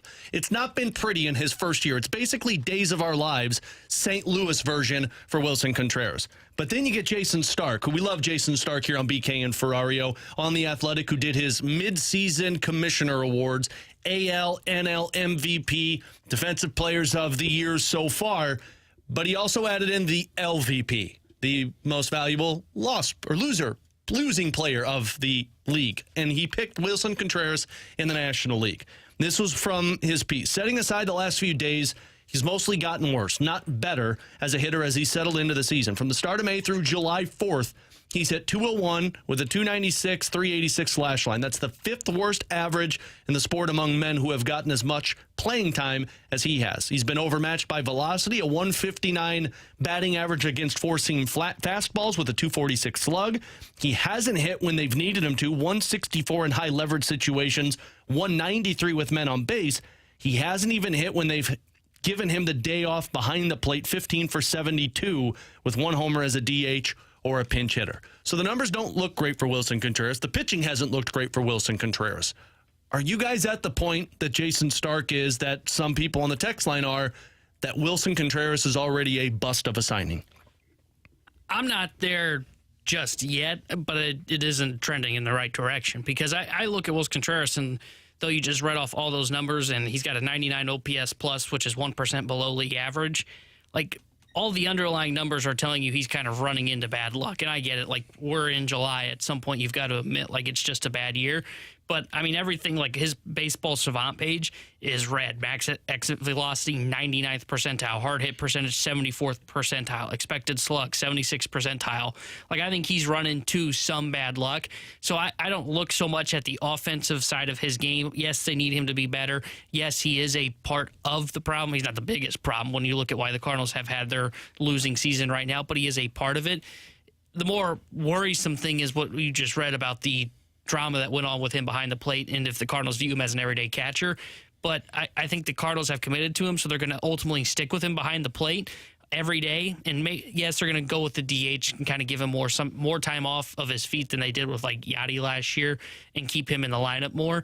But I'm not going to say it's a bust yet. I think it's too early to call it that, but it is trending in the wrong direction. Here's where I'm at with this. And look, Wilson Contreras has not lived up to the expectations to start the season. You thought he was going to be a really good defensive catcher behind the plate. That hasn't been there for you. You've gotten guys that have stolen bases on Wilson Contreras, and we've seen balls get wild pitched on him. We thought his offense was going to be one of those three pillars with Goldie and Arenado. Hasn't been that way all season. So it has not lived up to the expectation.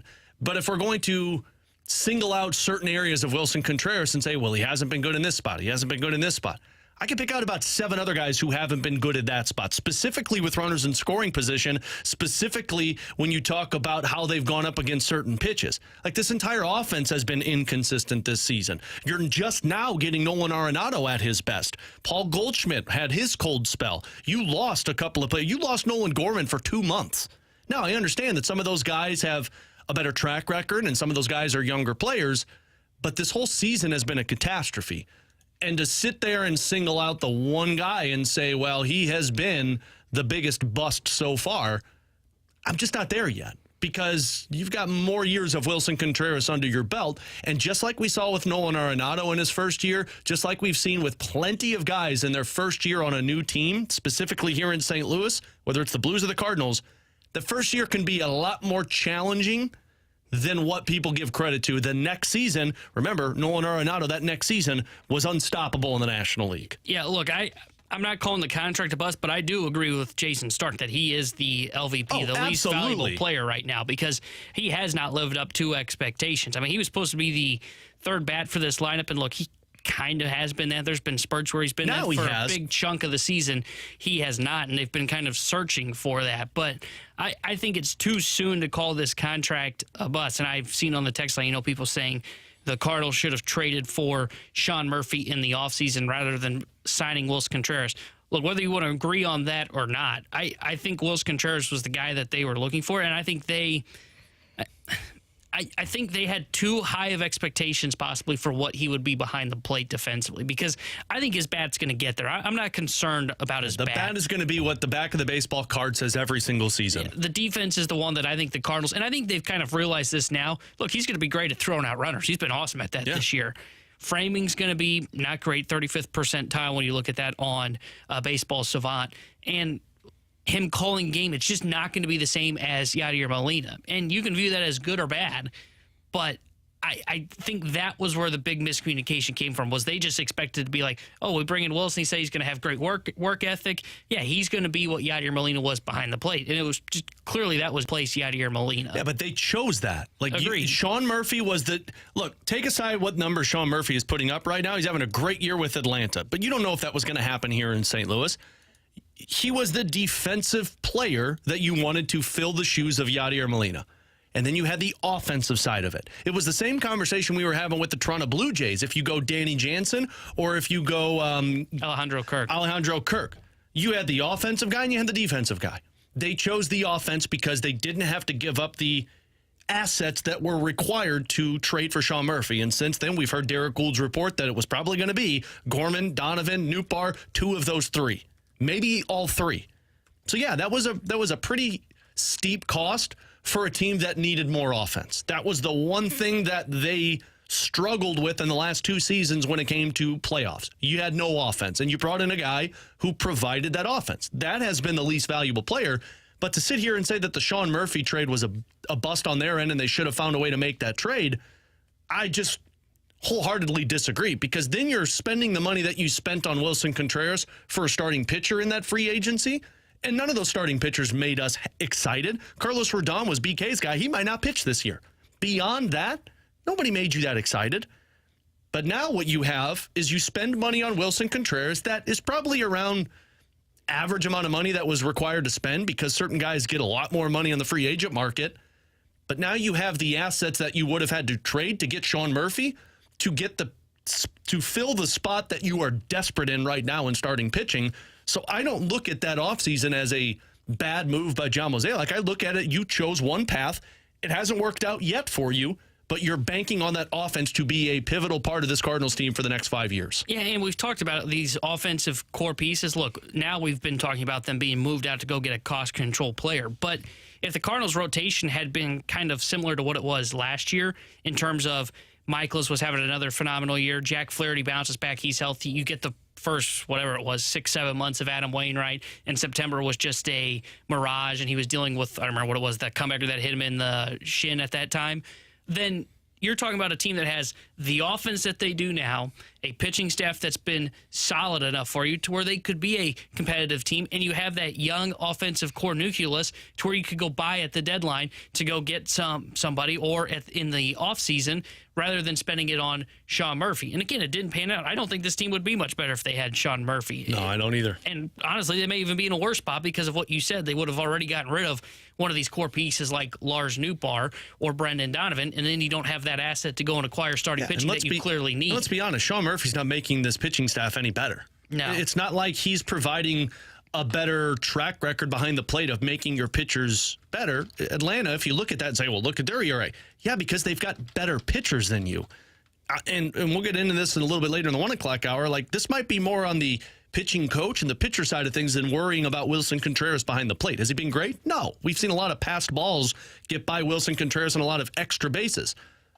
But I can also say the same thing about Andrew Kisner when he was behind the plate. And your pitchers have been the problem, and if you make the trade for Sean Murphy, you might be even more in a hole in terms of finding ways to acquire starting pitching than what you are currently. And I don't think it'd be like a massive hole because it is potentially just one asset that we're talking about, whether it be Nootbaar or Donovan, maybe even Graceffo. So maybe it's two assets, but it's two assets that we're talking about then that you wouldn't have available to you now. And again, I just think when you look at this team, with the pitching that they were destined to lose no matter who they were going to bring in. And we didn't. Some people saw it at the beginning of the year. I'm not trying to sit here and tell you I saw this coming for the Cardinals because I actually thought their rotation was fine going into the season. And it just has not worked out. So I don't think the Sean Murphy, looking at that, is fair to say, oh, they should have gotten Sean Murphy over Wilson Contreras. Yes, Contreras has been the least valuable player right now, and Murphy's been good, but I don't think that this team is significantly better if you just decide to go and acquire Sean Murphy rather than sign Wilson Contreras. Yeah, Ms. Tanner Hendrickson, I'm Alex Ferrario, Grant Francis as well. We're coming back with the junk drawer next here on 101 ESPN.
Alongside Tanner Hendrickson, Graham Francis, I'm Alex Ferrario. We are live on our YouTube channel at 101 ESPN STL, where we have our comment page. And, of course, you can be as brutal or as kind as you prefer. Our Air Comfort Service text line, 314-399-9646. Let's get to our junk drawer. T-Bone, what do you got? Guys, I found another product that's just, it shouldn't exist. What does that mean? Product like what? Food? No, well, it goes on food. Oh, okay. And, What do we got? we're stretching at this point, man. And it's ruining America's favorite food, the hot dog. Jesus. What do you got? Hot dog Pepsi? mayonnaise? No, honestly, that would be better than what this is. Pepsi has created a cola-infused ketchup. And what it is ketchup, essentially, that is to taste like a Pepsi product that you can put on your hot dog. Because hot dog, this is what they said. We invented Pepsi, Kolchup, I guess that's how you pronounce this, to reinforce just how well hot dogs and Pepsi go together. Do people still put ketchup on hot dogs? Oh, yeah, ketchup on a hot dog's great. What's his face? The guy in charge of the Nathan's hot dog eating contest. Didn't he just put a comment out saying, like, ketchup should not be on hot dogs if you're above the age of 18? Yeah, well, he's wrong. What are you talking about? It's the guy in charge of Nathan's hot dog eating contest. Yeah, no, Well, yeah, he's probably eating like 60 in 2 hours. So I wouldn't worry about that. But no, ketchup, mustard, relish. That's what goes on a hot dog. I don't like any condiments. Yeah. So I do know that about Granny. Does not like condiments. And I'm going to take the heat on the text line for that. That's fine. Maybe you should try I'm used to it. No, I don't like ketchup either. Ketchup on your hot dog. Yeah, I don't even like either of those things normally. So someone says it tastes like barbecue sauce. Yeah, I don't want barbecue sauce on my hot dog. I also don't like barbecue sauce. Here it is. Well, that's just ridiculous. According to the National Hot Dog and Sausage Council, which that should absolutely be something T-Bone is a part of. They argue the condiment is strictly for kids. Is this why you love ketchup on your hot dogs? Because you're a child? Full circle. I like to cut mine up, I love this. Dip it in. Quote, if you can vote, it's time for your taste buds to vote for a hot dog without ketchup. The sweetness is just not the ideal match for a hot dog. Mustard, onions, sauerkraut are preferable for toppings. It's just ridiculous. I agree with that. Like, I only do mustard on my hot dogs, and then relish if it's around. You shouldn't do it. What, mustard? Yeah. No, it said mustard is what you put on it. Mustard, onion, sauerkraut. And then I'll put some relish if it's around. Yes. But I don't do ketchup. 636 is right. Ketchup absolutely goes on it. Is the 636 a 13-year-old that stole his dad's phone to text? No, definitely not. Ketchup belongs on a hot dog. Okay, well, let's set that aside for a minute. Ketchup belongs on a lot of things. No, that is also not true. Cheeseburgers? No. With fries? No. With tater tots? No. I mean, that's basically a fry with a different version. Yeah. Well, I'm out on tater tots, too. So a lot of people like ketchup with their disgusting. chicken. Because they're never cooked properly. First of all, you have to have them crispy, and they never are. They're always soggy. That's fair. Second of all, it's like a breakfast thing. So I don't want it with my burger. I want to fry with my burger. Tater tots are like breakfast. And I think I have PTSD from those. Everybody listening understands this problem. The grade school cafeteria tater tots.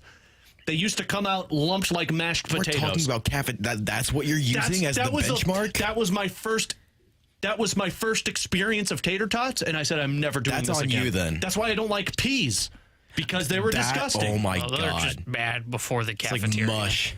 Yeah, it's disgusting. Yeah, no. That's why I love pizza, probably, because of those square pizza days at grade school. Everybody remembers those Fridays. Friday, yeah. You get your little square pizza. Oh, yeah. You always try and buy it from your buddy, see if you can get 2 of them. Got to douse it in like ranch. Ranch dressing, my man. Now, see, why can't you have that type of good taste? I was just using that as a reference. I don't want that on my pizza. Absolutely, what you do is you do ranch with pizza. I can't believe you're out on tater ranch. tots. Dude, Sorry.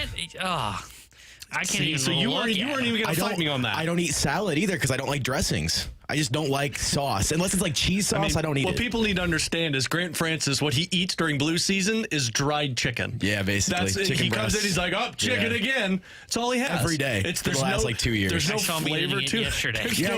You literally walked into the break room while I was eating after the show, and you were like, what is that? It's depressing seeing him in the corner eating dried chicken with no seasoning. I almost gave him a couple $. I was like, man, go get something to eat. You shut your mouth. There's seasoning on that. There's no sauce, but there's seasoning. Okay.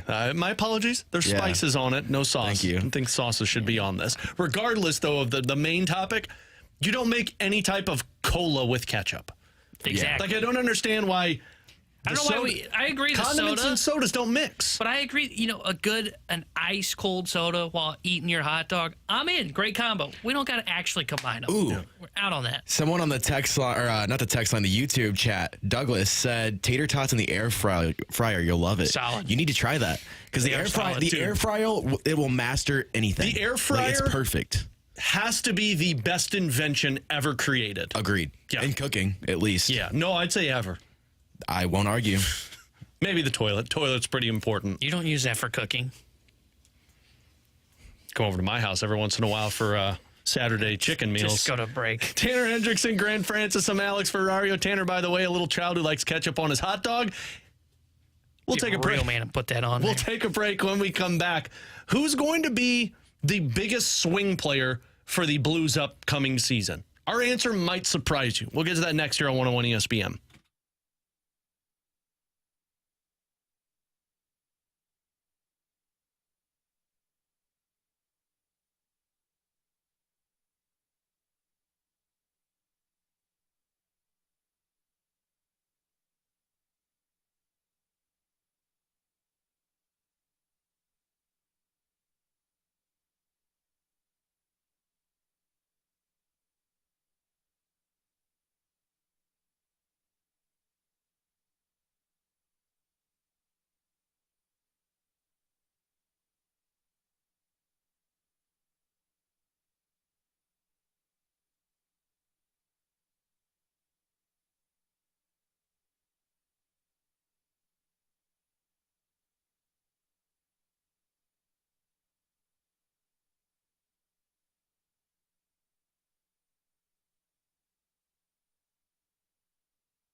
So when you talk about swing players for the St. Louis Blues, some common names come to mind. Jordan Binnington.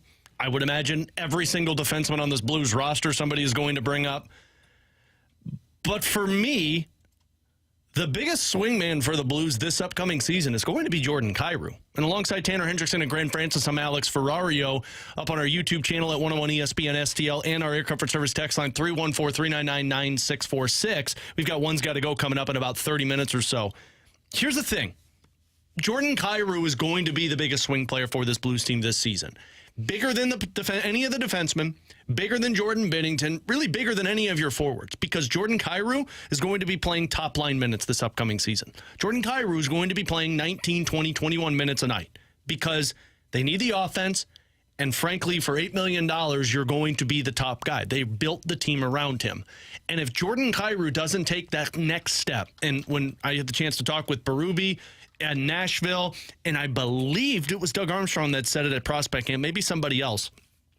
But Jordan Kyrou, if he doesn't take that next step, well, then you're going to be right back into square one, where you've got a lot of goal scorers, but you don't have that 200-foot game for the Blues.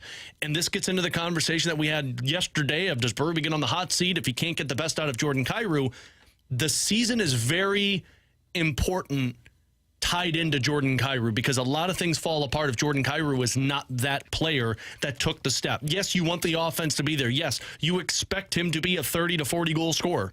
But if you don't have him responsible on the other side, if that step doesn't come into his game this upcoming season, then you're probably talking about the exact same problem. Odd man rushes because he's playing the most ice time, and you're talking about the defense struggling in front of their goaltender. Yeah, I think you're right on with Jordan Kyrou, because you know the goal scoring is going to be there. Like, I think you could probably write in pen right now, he's probably going to get 73 points, which he finished with last year, or better. Like, I think that can be written in pen, unless there's injuries, of course. But where you really need him to take that next step is going to be on the defensive side of the ice, getting back checking, like you said, playing that 200-foot game. Honestly, I think the same can be said for Robert Thomas, because I don't think he's as obvious, I think is the word that I would say, when you're watching the Blues and seeing Robert Thomas having those kind of gliding back moments like we've seen. Yeah, they're kind of intertwined because they're going to be playing together a lot this season. But I think Robert Thomas, my opinion, was kind of a disappointing year. I know the points were there for him, no 65 points in 73 games, but I felt like he didn't take that next step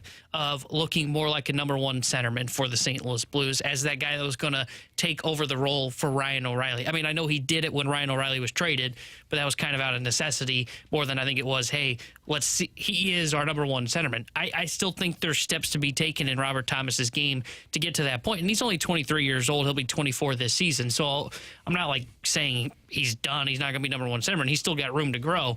But he's one of those guys for me as well, as kind of that swing guy. Like, if he ends up, in my opinion, playing like he did last year and not taking that step to be the number one centerman, what do the Blues got to do? They got to go find a number one centerman at some point in their, whether it be next year, 2 years down the road. Well, and it might be unfair for me to put Kyrou and say him over Thomas, because they are kind of in. I don't think it is. Okay, why? Because there is way more to be desired with Kyrou's two-way game than Thomas. Thomas is already ahead of him in that area of the game. And that's fair, especially because we've seen it from Robert Thomas. Maybe not in the number one role. It was Ryan O'Reilly's spot, but we have seen him be the guy who plays on the penalty kill. He's a power play guy. And I just view a centerman and a winger differently, because the centermen have so many responsibilities on the ice. That's why Pavel Buchnevich, he just were unsure if he was going to take that role, because not only are you supposed to be creating offense, but you're also the number one responsibility for the forwards of getting back. So that is on Robert Thomas. But it doesn't matter if you're there if you don't have five men. And this is the part with it. Like, I can understand people that say the biggest swing man is going to be Colton Parayko, but for a Colton Parayko, I could argue Justin Falk. Or for a Justin Falk, I can argue a Nick Leddy. Or for a Nick Leddy, I can argue a Torrey Krug. And for people that say, well, it's going to be Jordan Binnington. Jordan Binnington's done everything he does to keep your head above water, but if the team in front of him leaves you out hanging, then it doesn't really matter. That's where it comes back to it. And the only reason I would single out Jordan Kyrou in this spot is because he's going to have to find that happy middle. He's going to have to find that middle that is not being a Selke Trophy winner, because nobody's expecting that from him. I expect that out of that. him. Then you're not going to get the points that you need from Jordan Kyrou. So that's where the happy middle is. They want you to be the close to 100-point player because they believe you can be. but you also have to be responsible enough defensively, and that is really the toughest part for forwards to figure out in the NHL. Yeah, Jordan Kyrou is the obvious answer here, I think. And you look at last season, and defensively wise, I'd say Jordan Kyrou was probably your weakest link in that category amongst your forwards. So naturally, if you improve your weakest link in one area of the game, which is defensively on your forward group, you're going to improve. So that's kind of why I think that Jordan Kyrou is the main swing piece here. I had two others in mind, and the next one, you brought him up, Alex, was Colton Parayko. Because you look at the difference between last season whenever Colton Parayko was not playing well, and then when he was playing well. Like, you look at the first 3 games of the season when he was playing well and the Blues started out 3-0. You look towards the end of the season where he had that 2-month stretch in the last 2 months of the season where he played well. From the day before the trade deadline until the end of the season. Yes, exactly. And the Blues were a far better team during that stretch than any other stretch during the season. So that's kind of where I look at with Colton Parayko as him being a big swing piece. And then you mentioned the other one I was thinking of too, which is Nick Leddy, which kind of goes hand in hand with Colton Parayko because if Nick Leddy plays better, then Colton Parayko is going to play better. So those feed off of each other. And look what Nick Leddy was able to do when he came in and was traded at that trade deadline, and the Blues went, 11-1 after the trade deadline that year? Yeah. Leddy was huge. So I think those are the 3 main ones for me. Shouldn't surprise us that Nick Leddy got the contract extension then, because Marco Scandella, they went 7-0, and they said, hell, let's sign you to a 3-year deal and lock you up. Well, and there was nobody else on the market that season. Here's the thing with the defenseman. Now we know our lesson, apparently. Winning streaks don't mean contract extensions. Let's all remember that. Here's the thing with the defenseman being the swingman. If you say one guy, it's going to come down to his partner, too. Because I could say Colton Parayko, but that's going to come down to Nick Leddy playing with Colton Parayko. That's why Travis Sanheim was so intriguing. And let's be honest, same can be said for whoever the forward is in his line. I mean, that's why we tied Thomas and Kyrou together. But you can pick out individual faults from a forward more than you can a defenseman, because if a defenseman chips, you expect the other guy to jump in. And you can make the argument for a forward, but if a forward's not back-checking or skating hard coming back on the play, then you're talking about an odd man rush, where the defenseman's there, chipping in, the other one steps in. But that does bring up another interesting topic, Grant, in terms of defenseman. Maybe not a swingman, but coming into this season, who would you say you have the most confidence into returning back to form? And let's just say your top 4, because you can't use Scandella. I mean, Scandella's going to be a good complementary piece. Perunovic, Bortuzzo, Tucker, those are all extras. When it comes to Parayko, Falk, Leddy, and Krug, who would you say you're most confident in to get back to that form? I think, well, I'll start with my least confident and kind of start negative. Start with the worst. I like it. We'll move towards the positivity here. I think if I had any concerns about one player in particular, it might be Nick Leddy, just because he's on the older side. I think his best years are a little bit behind him. So obviously, as you age, you lose it a little bit. And so for Nick Leddy, he has been a great defenseman across his career. But can he get back to that? Is that in his past? So that's kind of where my concern lies the most with the top 4. I don't have a ton of confidence in Torrey Krug right now because just the size factor. Like, it's so hard to be successful in this league as a defenseman when you don't have the size factor and you're not on a team where, when Torrey Krug has been his best in the past, it's been on the Bruins where he was playing with so many big defensemen, so many good defensemen, where he didn't have as much responsibility defensively. So now that he does, it kind of shows the negative side of his game a little bit more. So that leaves Falk and Parayko. And I think of anybody, I'm most confident in Parayko getting back to form. And again, it goes back to what he was able to do the last 2 months of last season. If he can get back to what he was doing then and sort of realize what he was doing well during that 2-month stretch that led to his success, and he can get back to that starting this season, then I think he can have a really good season. We've seen him have so much success in the past. He won the Stanley Cup in 2019 and played so well with Jay Bouwmeester.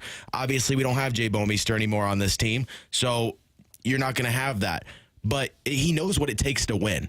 So if I had most confidence in anybody, I'd say Colton Parayko getting back this season. See, I think the most confidence I have, I think confidence in who needs to be the guy that has the bounce back are 2 different conversations. I think the one I have the most confidence in would probably be Justin Falk, because I've seen him bounce back before. Remember that first year when he was here in St. Louis was not that impressive. Well, he was playing as a lefty on the third pair, so I can understand why he was bad that year. And then when he got back to kind of his natural spot, he ended up playing really well. But there's that bounce back that we're talking about. So if you're asking me who do I think I have the most confidence in bouncing back, it's Justin Falk. If the question is more of who needs to bounce back for the Blues, it comes back to 55. And Colton Parayko's got to be that guy. And I'm not saying he's got to be a number one defenseman, like the number one. He is going to be playing on the top pair. But he's got to be where you just said it, where he was good the last 2 months, but prior to that, he had really struggled. Maybe it was the trade rumors that were surrounding him that led to the bad play on the ice. But he's got to be more consistent for the Blues through an 82-game season, and he's got to play like he did in the final 2 months. And I kind of disagree. I agree when we talk about, if you're going to say Colton Parayko as the swing player, you got to include his partner. I think not necessarily, because I understand what you're saying about the chips, and then you got to have the guy that's back there to back you up. But there were times last year where I see Colton Parayko get beat coming into the zone. There are times where I see Colton Parayko with his big body getting kind of beat in front of his own net, which shouldn't happen. And I'm not saying he's got to play like Chris Pronger, because you can't play like that anymore. Yeah, but there were too many times where it felt like Colton Parayko wasn't tough enough in front of the St. Louis Blues net. And I'm not calling him soft, but there were just multiple times last year where I felt his play was very underachieving. And I think if he has a consistent year, he can, again, I don't know if he can play to a number one defenseman level like Alex Pietrangelo can, but I think he can play well enough to where he can even prop up his partner even more, like Nick Leddy, for example. So I think Parayko's the guy that's got to be the one that has the bounce back season for the St. Louis Blues. Mine might surprise you guys because it's not Colton Parayko or Justin Falk. Mine's Torrey Krug.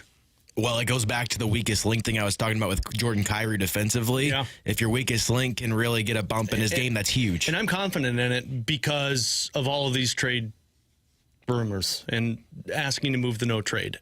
Someone brought it up on the text line, motivation. If you're Torrey Krug, you always play with a chip on your shoulder because you're a smaller defenseman, you were undrafted, you made a name for yourself, and you've been good. And look, despite what people believe, and I've been one that talked about trading away Torrey Krug.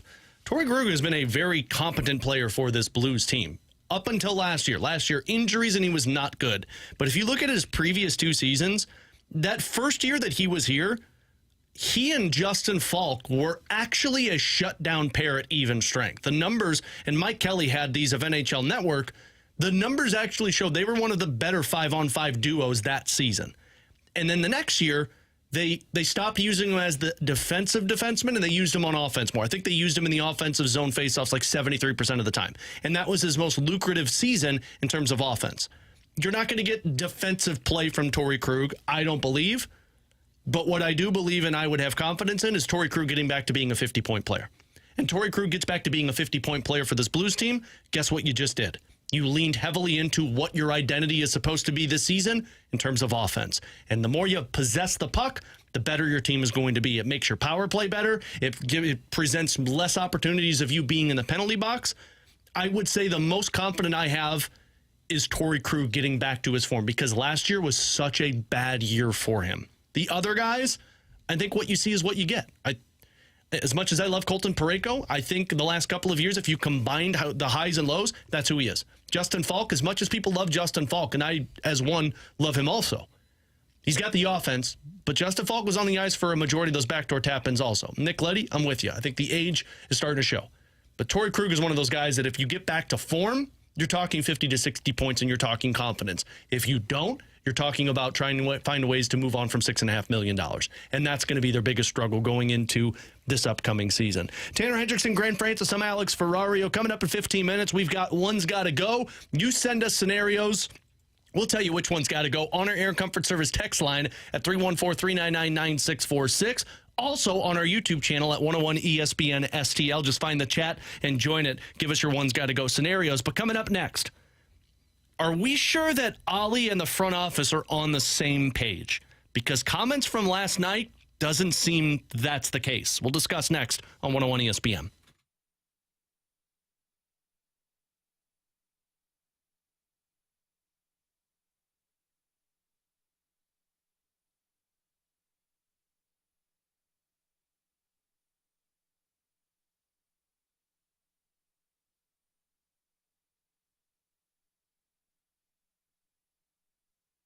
Alex Ferrario back with you to talk about my friends over at Apache Village RV Center. Look, they have an 8-acre lot in Hazelwood that is full of inventory for your RV livelihood. Now, you might be thinking, I want to get into this life. I want to make my vacations a little bit better. You know, take the stress away from having to be on an airplane or booking a hotel. No, all you got to do is just drive to where you want, and you're driving in luxury with Apache Village RV. So that's one side of it. But then maybe you're already in the RV life, and maybe you want to upgrade. That's where Apache Village can come into play also, because they've got everything you can ask for. And on top of it, they've got financing options that can get you into whatever you want. Look, this is a family business. It's third generation Meyer family. They've been running this for over 40 years, and they have the best customer service that you can ask for. When you walk in, you feel like you are a part of their family. And that's the best part. They serve their customers first. So when you're with Apache Village, you're with them for life. So go check them out. Again, it's in Hazelwood, Apache Village RV Center.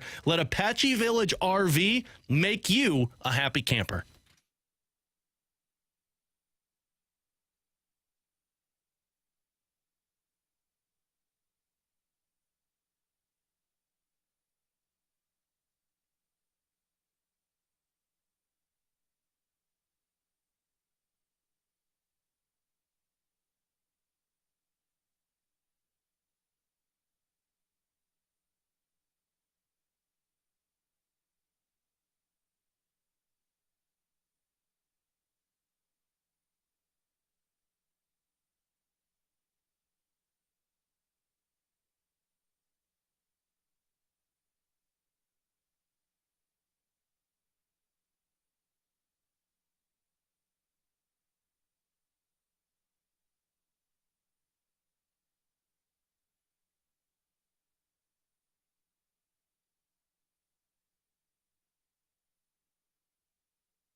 John Mozeliak was fed up with mouthy managers. He dealt with it for a very long time. What he wanted was a coaching staff that would literally not talk back and do everything he's asking them to do.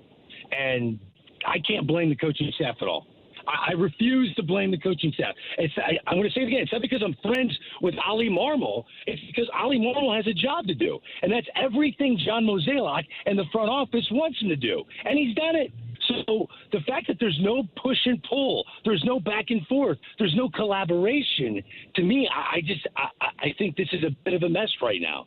So that was Greg Amsinger from the opening drive yesterday, talking basically what Cardinals fans are saying, that there's no argument from Ollie Marmol with John Mozeliak. He's his puppet, and they're just doing what the front office wants to do, right? The front office brings Ollie the lineup, and Ollie acts like it's his.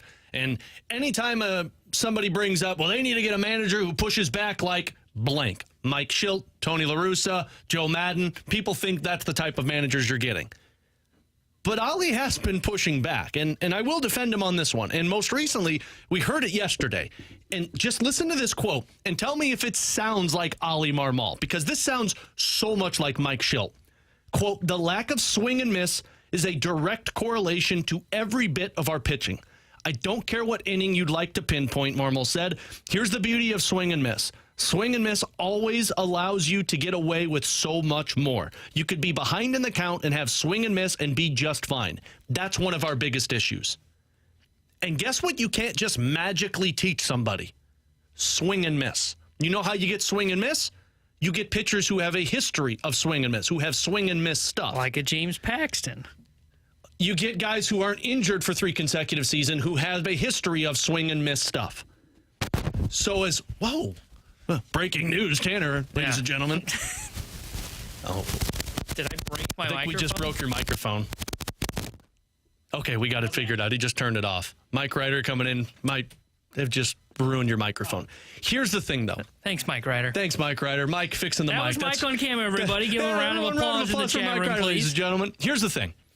As much as we do say that the Cardinals need to get a manager who tells John Mozeliak to do what to do, Ollie has now hit the breaking point where he's saying, we need help.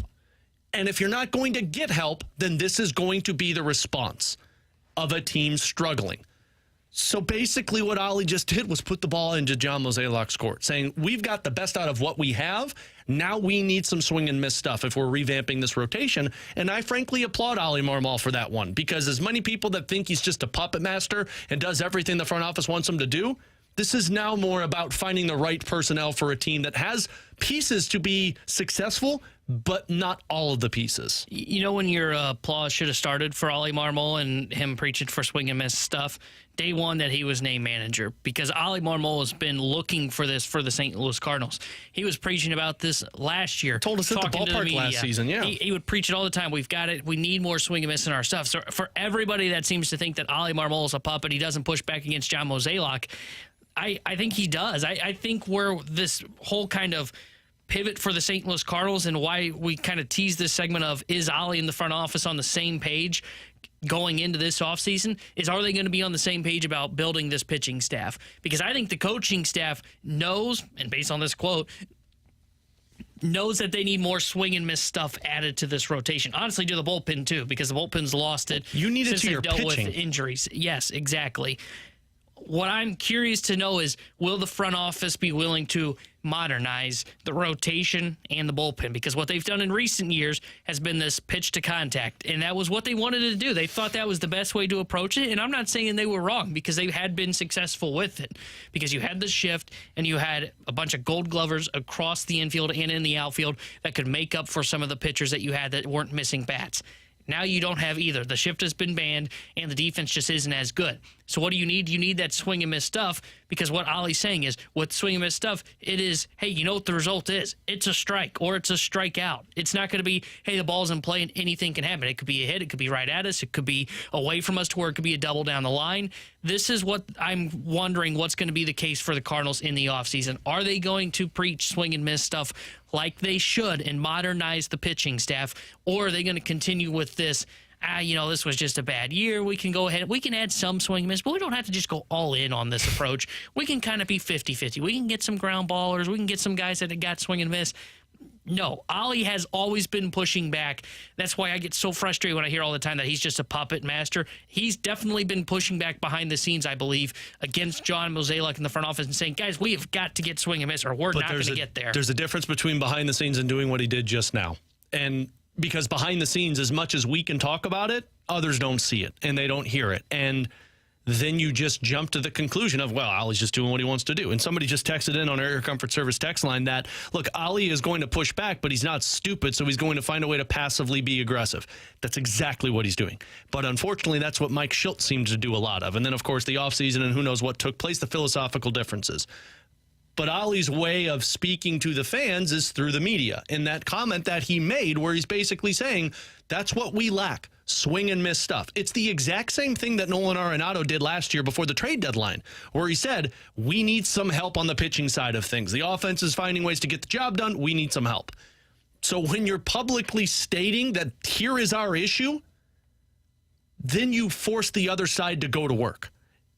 But from a fan's perspective, and frankly, if I'm just a common Cardinals fan and I hear that, or I see him say that, it puts a little bit of optimism behind me with Ollie Marmol on this roster. I don't doubt the optimism in Marmol if you want to say you have optimism in Marmol. I truly think Ollie Marmol he's not a bad manager. I'm not going to say he's a great manager because I think he kind of falls in that middle group. Most people don't see the optimism of Ollie Marmol. I think when you're talking about Marmol, it's all about the roster that's around him. And the roster that pitches to contact is just not something that is going to be successful. Not a lot of teams have it built that way. And they don't have the roster to do things offensively that Ollie Marmol would like to do. Like last year, he was playing matchups a lot. Nobody was complaining about it when Albert Pujols was playing well against left-handed pitchers, and then when he got hot against righties, he started to play him against them. Nobody was complaining then. Now they complain about him not playing matchups, or he does it too often, he doesn't have this, he doesn't have that.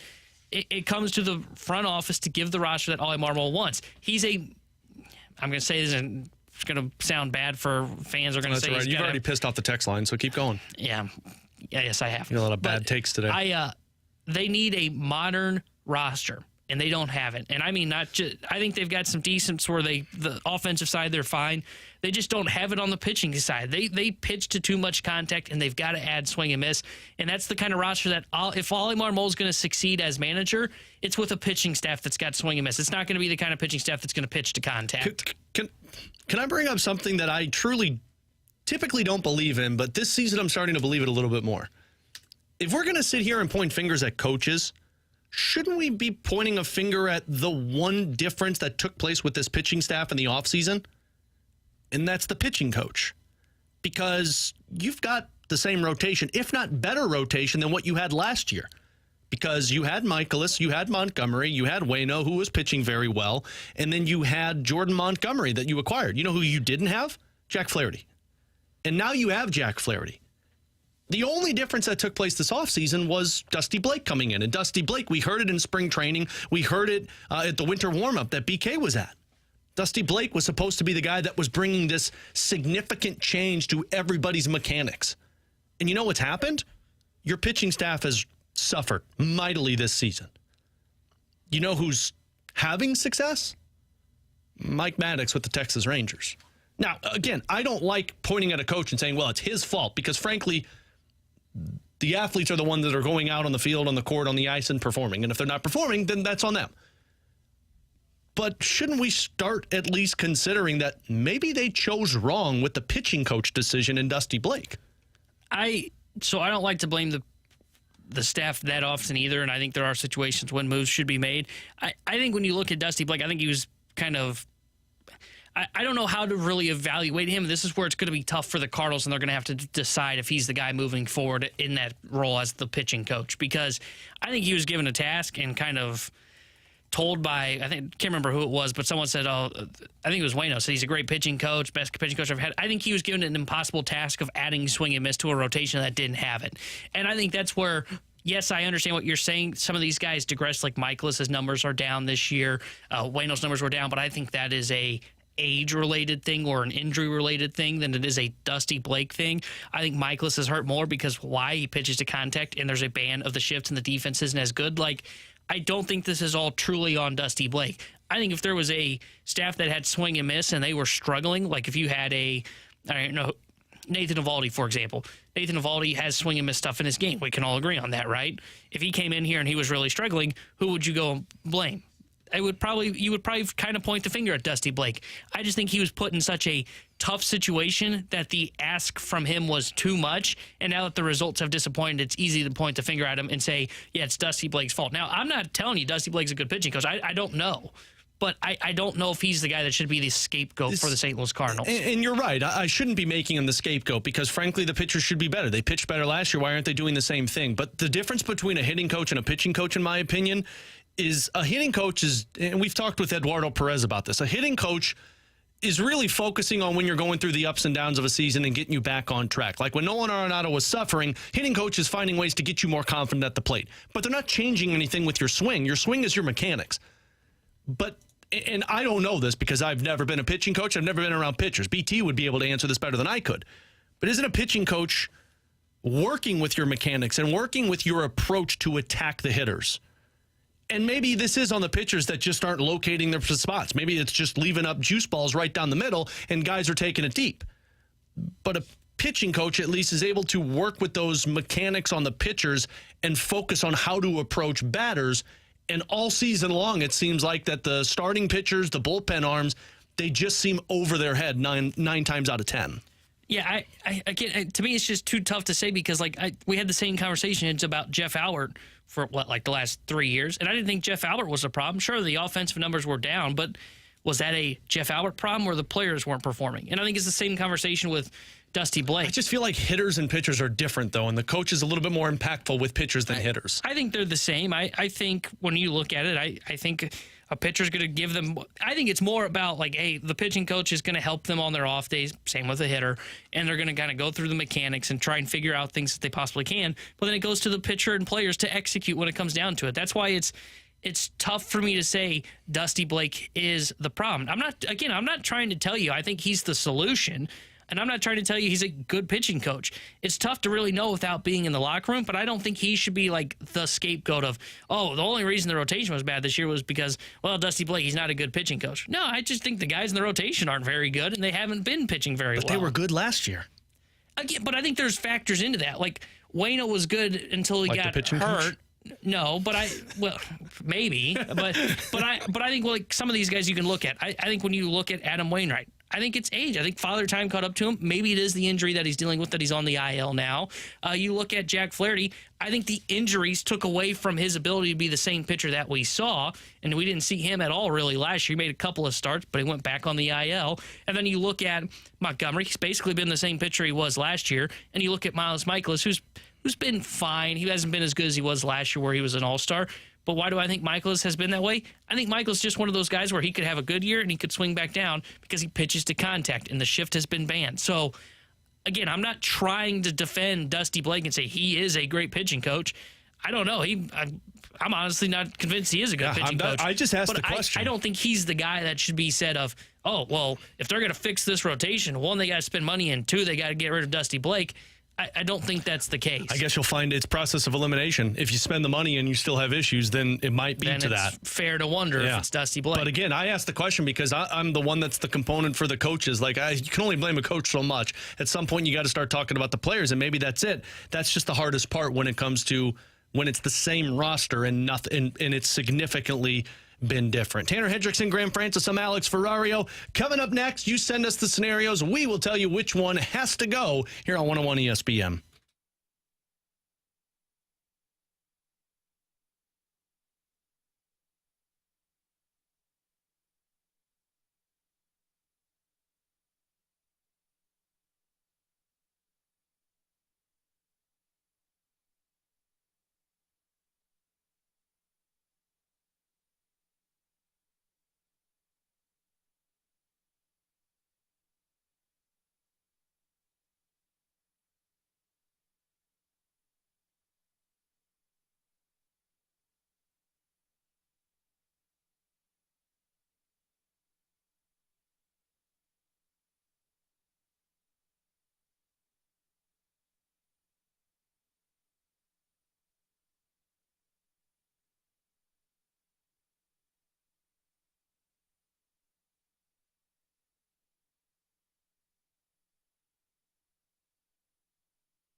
Grant Francis here with a SportsCenter update brought to you by Saliga Heating and Cooling. Last night, the Cardinals took down the Marlins 3-0 to avoid the sweep in Miami. Jack Flaherty was outstanding with a 6 2/3 inning effort, 9 hits allowed with 5 strikeouts. Tonight, they'll shift over to Chicago as they start their series with the White Sox. Jordan Montgomery gets the first game of that series for the Cardinals. For the White Sox, they'll have righty Dylan Cease on the mound tonight, who's 3-3 this season with a 4.10 ERA. Derek Gould also reporting today that Jose Fermin is expected to join the Cardinals today. That roster move has been made official. The corresponding roster move, Tommy Edman to the 10-day IL. First pitch tonight in Chicago at 7:10. Tomorrow night for St. Louis City SC, they'll be in Toronto to take on Toronto FC, who is 3-10-9 this season. Toronto is winless in their last 7. They've only scored 1 goal in their last 4 matches. Kickoff for that one set for 6:30. I'm Grant Francis. The SportsCenter update's been brought to you by Saliga Heating and Cooling, an independent American Standard heating and air conditioning dealer.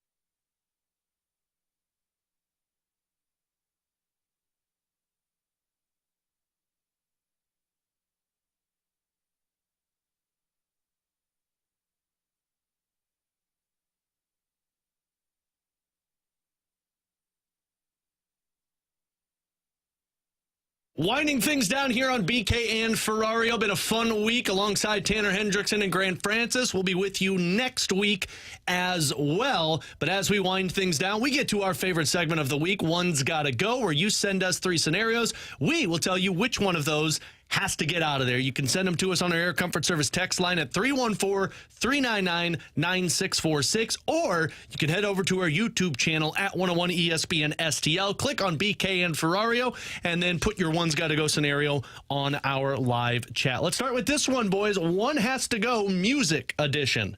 Rock, rap, country, or blues? Tanner doesn't have Christmas music on here, so this is going to be a tough call for him. Oh, this is tough. I think I'd get rid of country. I'm not a big country guy. I'm not really a big rap guy either, but I could. There are some that I like to listen to, so I would say that country's got to go. There's not really any country artists that I'm like really big into. You had to ride with me in Nashville when I had country music playing. I said, "Sorry, Tanner, you're going to listen to this." Oh, so you suffered for, 5 hours? I slept most of the way home. Oh, okay, so you were fine. He did sleep most of the way home. I guess I would go country here, too, although I never really listened to blues at all. When I'm at the games, though, I love that vibe for blues games, obviously, but I never really listened to blues, so that one might have to go for me. Just, in general, my everyday listening. This is tough because I like all of these. Do you listen to blues a lot? I do. Really? Yeah, I do like blues, jazz. Oh, yeah, it's really good. I think if I had to get rid of one, it would probably be, I think it would be blues. Because I listen to more of the other 3, although I do like the blues. The blues is the kind of music that you listen to, at night when you're drinking a nice cold glass of whiskey. T-Bone, you know what I'm talking about. Maybe not the blues, but the whiskey, he absolutely does. So, yeah, I think it would have to be blues in that one. Oh, I like blues music. Oh, okay. One's got to go. This is going to be a fun one because I guarantee you guys haven't seen most of these. Jim Carrey movie editions. Dumb and Dumber, Cable Guy, Liar Liar, Bruce Almighty. Yeah, I've seen one. Really? Yeah, me too. Okay, well, we're just going to toss this one out here. Dumb and Dumber was the one I saw, so it gets to stay. Me too. The other 3 got to go. The proper answer here is Bruce Almighty. All of the other ones are awful. Okay, Alex, one has to go. Sleeping in hotel beds, mayonnaise and coffee, ketchup on a hot dog, family vacations to Branson. Which one do you think I'm going to pick? Mayonnaise and coffee. That's what I was going to go with. Disgusting. Absolutely mayonnaise and coffee. That ruined me. I don't think I drank coffee for a week after that. I wouldn't blame you. It was chunky in there. I still haven't had mayonnaise. I still have not had mayonnaise on anything since. Mayonnaise isn't good on anything, so you know where I stand with that. White gelatinous substance. You just don't like sauces, so you and BK are on the exact same page there. One's got to go AFC North contenders. Browns, Bengals, Ravens, or Steelers? I'm going to say the Browns. It's just Really? a joke of an organization. They find ways to not be competitive. I would go with Steelers. I don't think they're there yet. I mean, Cleveland, they still got some pieces. Cincinnati, like they're going to be the favorite. Baltimore's good. I think Pittsburgh's the one that's still the furthest behind. I like what they've got at quarterback and Pickett, but I don't think they've got the roster in place yet to be contending. So I'd say them. They'd probably be my other choice if I had to. I think mine would be the Steelers. You'd take the Browns over the Steelers? I would, just because I don't really know what the Steelers have that makes me confident that they can actually contend. At least the Browns have Nick Chubb, Amari Cooper. Like they've got some. They've got Myles Garrett. Like at least they've got some stars. Like the Steelers got T.J. Watt. And that's it. They've got a solid defense, though. Yeah, but their quarterback is awful. He's got tiny hands. I mean, you're not wrong. Can't do much with tiny hands, Tanner. I don't know. Pickett was pretty good. One's got to go soda edition. Diet Coke, Diet Pepsi, Diet Dr. Pepper, or Diet Sprite Zero. Can every diet go besides Dr. Pepper? I'm glad you said it. I don't think I've ever tried diet soda. Really? Yeah. They all Well, you should be healthier. I don't think. Is diet soda healthy? Yeah, no. It says diet. It's got to be. Ish. Yeah, diet-ish. Yeah. Dr. Pepper. No, I feel like Diet Dr. Pepper is the only diet soda that actually tastes like what it is. Like the Diet Colas, like Coke and Pepsi, they don't taste the same. I'm not big on Coke and Pepsi anyway, but same with Sprite. Like they just don't taste the same when they're diet, except for Dr. Pepper. I think mine would be Diet Sprite Zero, just because like when you get to the zero, like I've tried the zero part, the one that's out? Yeah, I actually like Sprite, but when you put the zero in it, like that's where the taste starts to really deteriorate. Like those commercials where it's like, I can't taste the difference. Get the hell out of here. You could taste the difference. I would say Sprite too, because I'm not that big on Sprite. It's fine, and I'll drink it if it's the only thing there, but I'd much rather have any of the others. So I'd say Diet Sprite's got to go. Someone texted in and said, did I hear that right? Alex listens to rap music? I do listen to rap music. Yeah. Thank you very much. I really don't. Tanner doesn't. All right. One's got to go potato version. Mashed potatoes, French fries, fried potatoes, or tater tots. Well, fried potatoes are the same thing as French fries. Well, I think they mean like the square fried potatoes. Okay. Like French fry, like your French fries, your fried potatoes, like those square, like you cut up and fry them. I'm with you now. Yeah. Mashed potatoes and tater tots. I mean, you already know my freaking answer. It's tater tots. They're disgusting, and you can't prove that to me otherwise. You just don't cook them right, or just don't try. I just think I have PTSD from them. I don't know. Man, all those are good. I would say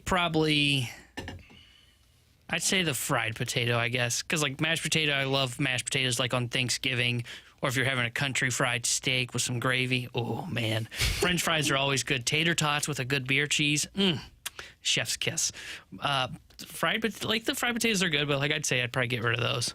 Those cheesy, are those like the cheesy potatoes? Is that what they are? Those are what come in like home fries, right? Yeah, like you're thinking like the breakfast fries kind of. Where those I'd get rid of those. Those are actually really They're good. fine. You cook them the right way. But I feel like those are also the hardest to get right. Oh, absolutely, because you either burn them or they're too soggy. Yeah. You have to have the right middle. But frankly, I could say the same thing for French fries too. Like if you don't have the right middle, they're awful.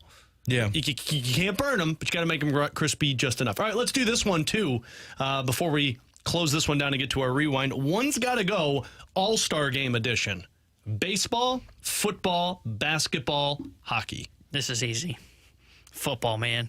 They had to switch to flag football, and that's not football. Are they still doing dodgeball? Yeah. The Well, that's their skills competition? I see them play dodgeball during a game. Let's say All-Star Week festivities. It's still football. Even with that skills competition? Oh, yeah, it's brutal. It's bad. It's not even watchable. I mean, the NBA and NHL is bad too, but NFL is by far the worst. I'd say it's got to go. I actually like the MLB All-Star Weekend. The Home Run Derby's cool. And I think the MLB All-Star Game is the best in all of sports because those guys are actually out there trying. You don't see Max Scherzer out there throwing 60 miles an hour because he doesn't want to get hurt and them deciding to swing with like a wiffle ball bat so they don't hit a line drive at the pitcher. So I think by far NFL is the worst, so it's got to go. I actually would say the NHL. Really? I think the NHL has gotten boring. I used to like it when it was the 5-on-5. That was more entertaining for me. The 3-on-3 is just and I know it's supposed to be this way, but like for the All-Star game, it's just boring. And then you're doing the divisions competing against each other.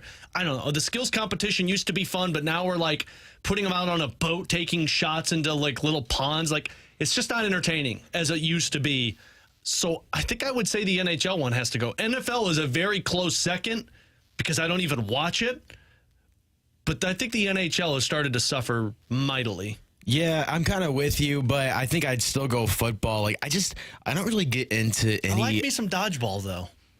dodgeball. Like, I like the Dodgeball's skills really going to be the thing. They don't even play dodgeball in the NFL. They don't go at halftime and go send out the guys. No, hey, the skills sorry, competition, though.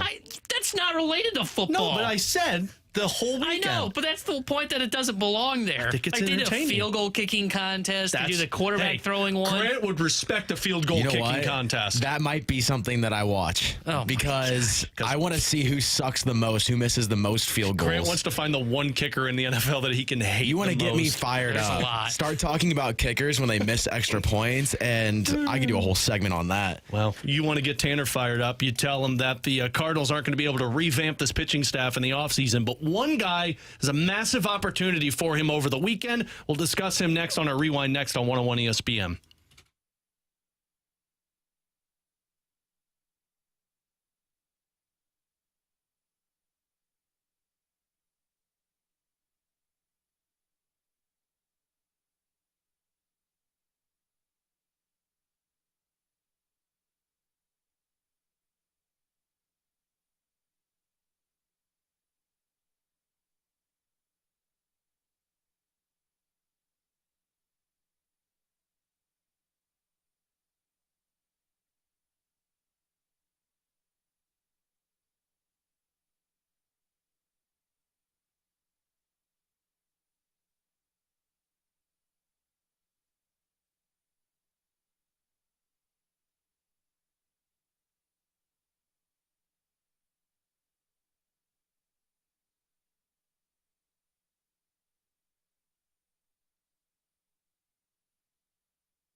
little bit of Cardinals news for you as we have a roster move to speak of, which is going to get people real excited for what took place. So Tommy Edman is headed to the 10-day injured list.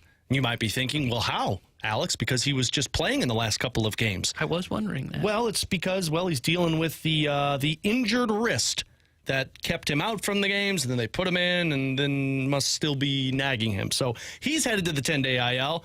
And Tanner, your guy, Jose Fermin, he is officially a St. Louis Cardinal. You're darn tootin'. That's not the lineup game. Don't get too excited. That's not coming out till later. The Fast Lane's got that for you, coming up from 2 to 6 o'clock. But Jose Fermin, I mean, it did get me more excited for Jose they would have Fermin. got you a little excited there, but they just basically said Jose Fermin dominant at spring training in the 7 appearances we saw, so let's get him up to the majors. I'm not sure that's the reasoning behind his recall, more so of we need a guy to fill a roster spot. But For 3 days? Yeah. Just to get us through?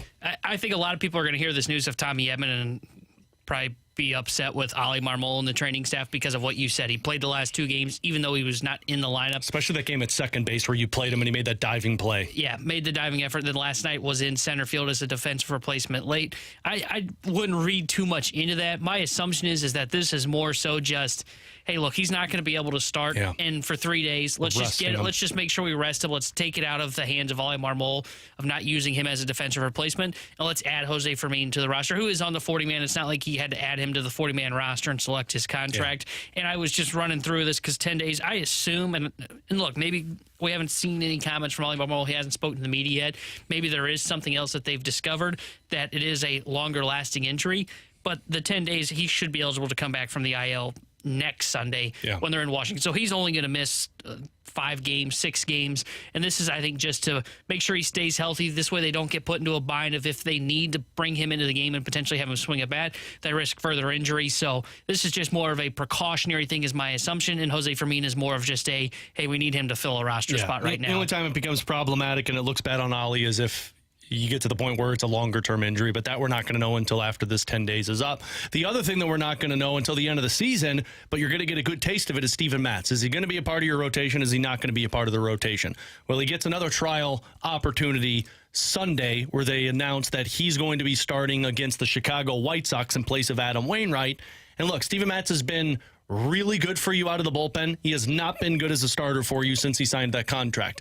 It's his last shot. It's the last hurrah for Steven Matz, that if you don't make good on these opportunities to start, you might be an $11 million bullpen for the remainder of this contract. Yeah, I think that is going to be the case with Steven Matz. I mean, ever since going to the bullpen, he's been pretty effective in 16 innings pitched, a 2.81 ERA with 15 strikeouts and 5 walks, and he's only allowed 5 earned runs. So he's been pretty good coming out of the pen and doing. He hasn't really been a long man. I mean, he's had 2 outings where he covered 3 innings plus, but he's mostly been a 1-inning type guy, maybe 2 innings. He's been more middle relief, I would say, than a long reliever. So I think this is kind of his last shot. And I don't mean just Sunday. Like, he gets roughed up Sunday. I'm not saying it's that. I think he remains in the rotation. He's going to pitch until the end of the season, but then they're going to know, are you a rotation pitcher or are you a bullpen pitcher when we go into the offseason? And that changes a lot in how you view the offseason, because if you decide that Steven Matz is a bullpen arm and it's just not working as a starter, we're going to convert him to a reliever, then you have 4 rotation spots open. If you think Matz is a guy that can remain in the rotation,